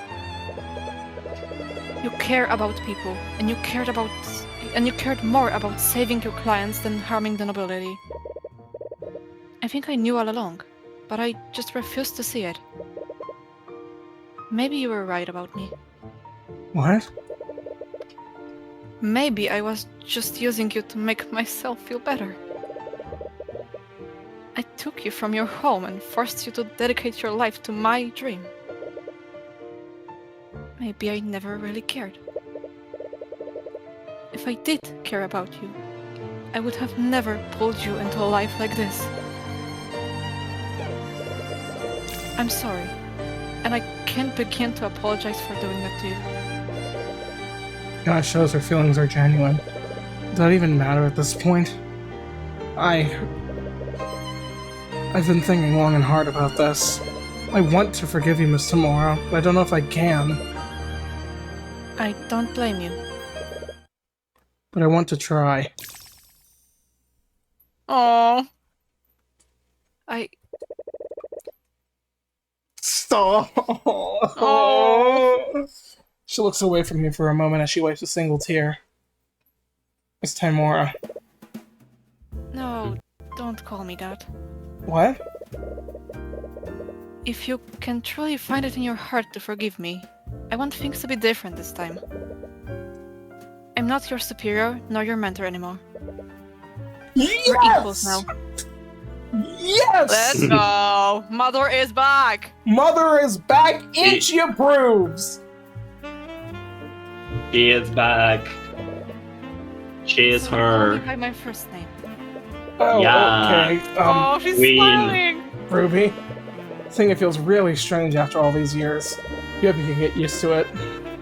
So, can we get to what we were Aw. talking about? Yeah, the eye taker. That was so cute, though. Aw. I'm not gonna do it, but imagine just clicking Tymora's pass again after this. Please. Fuck. I'm Put the so- fries in Yeah, the bag. mother. Yeah, mother, give us your tragic backstory once more. But right, I almost forgot the entire reason I came here. What is it? I didn't just come here to reconcile. I actually need your help with something. Okay. I need you to help me speak to the eye taker. Tyrion. I know, considering the circumstances, it would probably strain your partnership with him even more. Tyrion. But if you can just tell me where he is, I'll do my best to make sure it doesn't get traced back to you. Oh! Tyrion. The eye taker is dead. What? He died right after you convicted Beatrice. He was lynched by a mob of civilians. Okay, someone knows that happened, thankfully. What? Okay, but Yes, Saf, what did you want to say? I was about to say, why is no one talking about the fucking public lynching? But then I remembered Eris caused it. Yeah. Never mind. Everyone's saying that it was some sort of retaliation from House Freyga. Didn't you notice that he didn't send anyone after you? Eris said... Wait a minute. By the way, Oh, the fuck up! is your father still... Oh, if you worry about him, we've already had a conversation about you. I don't think he'll be accosting you anytime soon. Oh, thank you. Then why would Eris say that? Eris? Who's Eris? Oh my god. What? You've met her before! With long black hair and she wears a black dress. Suppose she really likes black, I guess. But anyways, she's the Eye Taker's daughter. Tyrion. What? The eye taker's daughter had read her. What? Okay, I know this is Eris doing this, but what the fuck? This is freaky. What? She was there when we spoke to him during Beatrice's trial. Oh, she said that's right. What are you talking about? She was never at the meeting. What? What is going on? She was clearly there. Her for intervention, the Eye Taker would have attacked at that very moment. Why are you remembering things differently? I'm sorry, Lucio. Whoever this patron is, they have full ownership of their mind. Could have easily commanded her to forget signing the contract in the... No. What? Does she have a contract? Eris? Ruby Oh shit. could have easily commanded her It for is having to sign the possible. contract in the first place. Like, why she can't remember what happened during the massacre? No. Tyrion, what's wrong? Why are you looking at me like that? Part of you really hopes that you're wrong about this. Or Ruby's... That's the only explanation you could think of, but why? Memory seemed intact except for her memories of Eris. Since her disappearance, you've been highly suspected that she was involved in this. Not only was she at the scene of the crime, she went missing at the same time that Beatrice did. Never thought I'd ask one question. Oh shit! Oh shit! A flood of memories finally come back to you. Finally, Oh my god! warriors such as I must hone and develop our senses to survive in battle. We've known this for so... It's crazy how we've known this was coming for so long and it's still hype as hell. Yeah, it's finally here. Eventually, we develop the ability to sense enemies and anticipate danger. Funny that you say that, considering that Celeste also can do this. I'd heard that such senses are heightened when in the presence of extraplanar entities. I thought those stories were complete hogwash until I met you and Beatrice Frega's familiar. Tyrion, I fought literal monsters and barely escaped with my life. But whenever I'm near Eris, none of those creatures come even close. I get this feeling. It's like I'm in front of a predator that I couldn't ever hope to beat. Every instinct I have tells me to run whenever she's close by. I'm terribly sorry. He's not usually like this. I find it funny how all of these were fucking sass characters. Yeah. Oh. It's to be expected. I'm not sure, but animals have always disliked me. There's still very little you know about demons. I was to say that one can't take the appearance of a human, but it's still a long shot. There is one way to find out for sure. Tyrion, talk to me. What's wrong? Are we gonna do a divine edict on Ruby? Ruby, I'm about to do something stupid. If I fall unconscious, I need you to call Celeste and tell her to contact Lord Asclepius or the Archduke. What? If you're wrong about this, there's no way either of them will get here in time. It's already too late and the trial starts tomorrow. We can't waste any more time traveling to either of their locations. Eris Elmatter, wherever and whatever you are, by the Eye of Horus, I issue upon you a divine edict! Release thy guards and manifest your blood contract with Ruby Timora! Oh my god! Oh shit! Oh shit, her occupation changed. Ooh, So, things are getting figured it out, spicy. my dearest Tyrion. This entire time, I've been chasing you! You have, and it's been so entertaining watching you scramble around. Making contracts with people across Withengard, control of Arya and Beatrice. But why? Why did you want to do any of this? Oh, I can't possibly reveal all my secrets. This isn't the proper stage to have our final battle. Okay, You- boss. But I suppose you've come this far. So how about I give you a little gift? A knuckle sandwich! Oh shit. Please. Oh my god. What the fuck? Fuck. What was that? Ruby, Eris Ilmatter is a demon. She's not just any demon, she's the Empress of Discord. And you signed a blood contract with her. That's why you can't remember anything about her. What? Tyrion, I swear on my life that I didn't know anything about this. I know. She probably tricked you into signing this, just like she tricked Arya. Arya? What does the prosecutor have to do with this? Come on, you two. Oh, okay, you're speaking to them. Come on, you two. I know things are kind of tense, but there's no need to... What are you holding? Is that a blood contract? Celeste, Eris is the Empress of Discord. What? It was her the entire time! She tricked Arya into signing a blood contract with her! She probably controlled her and Beatrice to orchestrate the entire massacre! Oh, right. What? Ruby doesn't know about anything. Yeah, Ruby has no idea what's going on. Tyrion, this is crazy. I know I was scared of her that one time. But how could Eris be a demon? She looks nothing like Mornath. Well, pretty girl proved it, I guess. I know how unbelievable it is, but I used my divine edict with her name. That wouldn't have worked unless she was a demon. Yeah, I guess I can disagree with that. We'll need to contact the Grand General immediately! But if she's really a demon, is it even possible to arrest her? It's already been a day. For someone like her, she would be more than enough time to skip town. We'll need to speak with the Archduke about this. Thank you, Ruby. This tells us more than you could ever know. Yeah, of course. Celeste, let's work with everyone. We need to discuss our next course of action. Right. Holy shit, I'm so hyped! Yeah, me And too.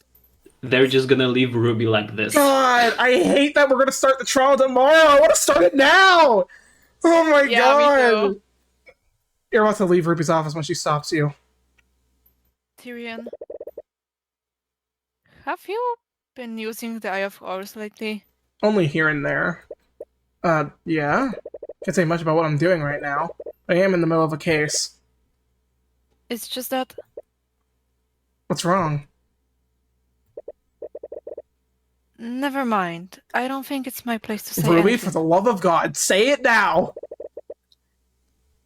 I think I'm just being my usual paranoid self. I'm not the one with the ability to read minds anyways. So if you're not seeing it, it's probably nothing. What is he not Okay. seeing? I know you can't tell me about what you're doing. And I have no idea what could possibly involve the Kingsguard, Steelwind, and the Empress of Discord. But just stay safe, okay? As long as I don't get shanked tonight, we'll be fine. You're the only family I have left. Stop. I will. I promise. Thank you. Finally found the lead you've been looking for. You're not sure where this will take you. Knowing what you know now, you're almost a little afraid of what might happen. Who is Eris? Why would you go to the trouble of orchestrating any of this? She only impersonated the Eye-Taker's daughter. She also pretended to be your friend. What's her goal in all of this? Hopefully, tomorrow will give you all the answers will finally bring you all the answers you're looking for. Oh jeez, Oh, I have to God. work again. Oh god, this is Eris' name. Oh no. Oh. What? Well, he's dying. I believe in my guy It's Orm. He's Emperor. weak as fuck, but he's got Commander? this. Don't play dumb with me. They told me what you really are. This is slander, Commander. What's your game, demon? Why would you just deliver yourself to our doorstep? She came to you? Bro, fucking run. Run! My guy, get the fuck out of there! Oh. Well, R.I.P. Orm White. Oh, Orem, I put far too much work into the story to miss the final act. I can't wait to see how this ends. You killed 3 people and enslaved an innocent Well, girl. no, that's still the patron, which we have no idea who is yet, so... Yeah. I think he's talking about Arya. Oh. Is this all some kind of game to you? Oh, no, still, that was the patron, though. Oh, yeah. No, yeah. She was working with the patron, but the patron's the one who did it. That's exactly what this is to me. I mean, look around. There's like 2 other monitors that aren't the game right now. I'll admit, looking back, it does feel a bit derivative. But I think I've done enough to differentiate myself from those that came before. Is she actually fucking talking about Monica? That would be so crazy. It's a shame about the timing of it all, though. You're goddamn insane. Didn't took you long enough to notice. She really said guess. no shit, Sherlock. I guess the Elfish Inquisition commander does have some observational skills after all. Whatever. You just better not try anything. Oh, she will try. You know I can't lie, so I reassure you. I promise, I won't harm anyone Yeah, you won't. Oh, okay. while I'm in this prison. The way I thought she was gonna say something like this. Fuck my life, why am I even still here? We're finally approaching the climax, Tyrion. No more deductions, no more talking. No more god-awful teasing when we both know who was really behind this. Bro, stop talking to me, Eris. You're creepy. It's just me and you. Holy shit! Oh, I'm so hyped for the trial. Oh my god! Jesus. Is it trial time? Yeah. Holy Oh, shit. Empress is here. Oh, we're not fucking around. Oh my god. Oh! Yeah. God, I want to start it so bad! Me too. We need to do this tomorrow because we don't have enough time for today. Yeah, I think it's confirmed now. Once we're starting, we have to finish it. Yeah. Oh my god. Oh my god, the finale is next week. The end is approaching us soon, gamers. Yeah. See you next week for the finale of Tyrion Cuthbert. Holy Yep. shit. Goodbye. It's gonna Goodbye. be hard. Don't miss it. Yeah. Don't miss me wedding with Tyrion.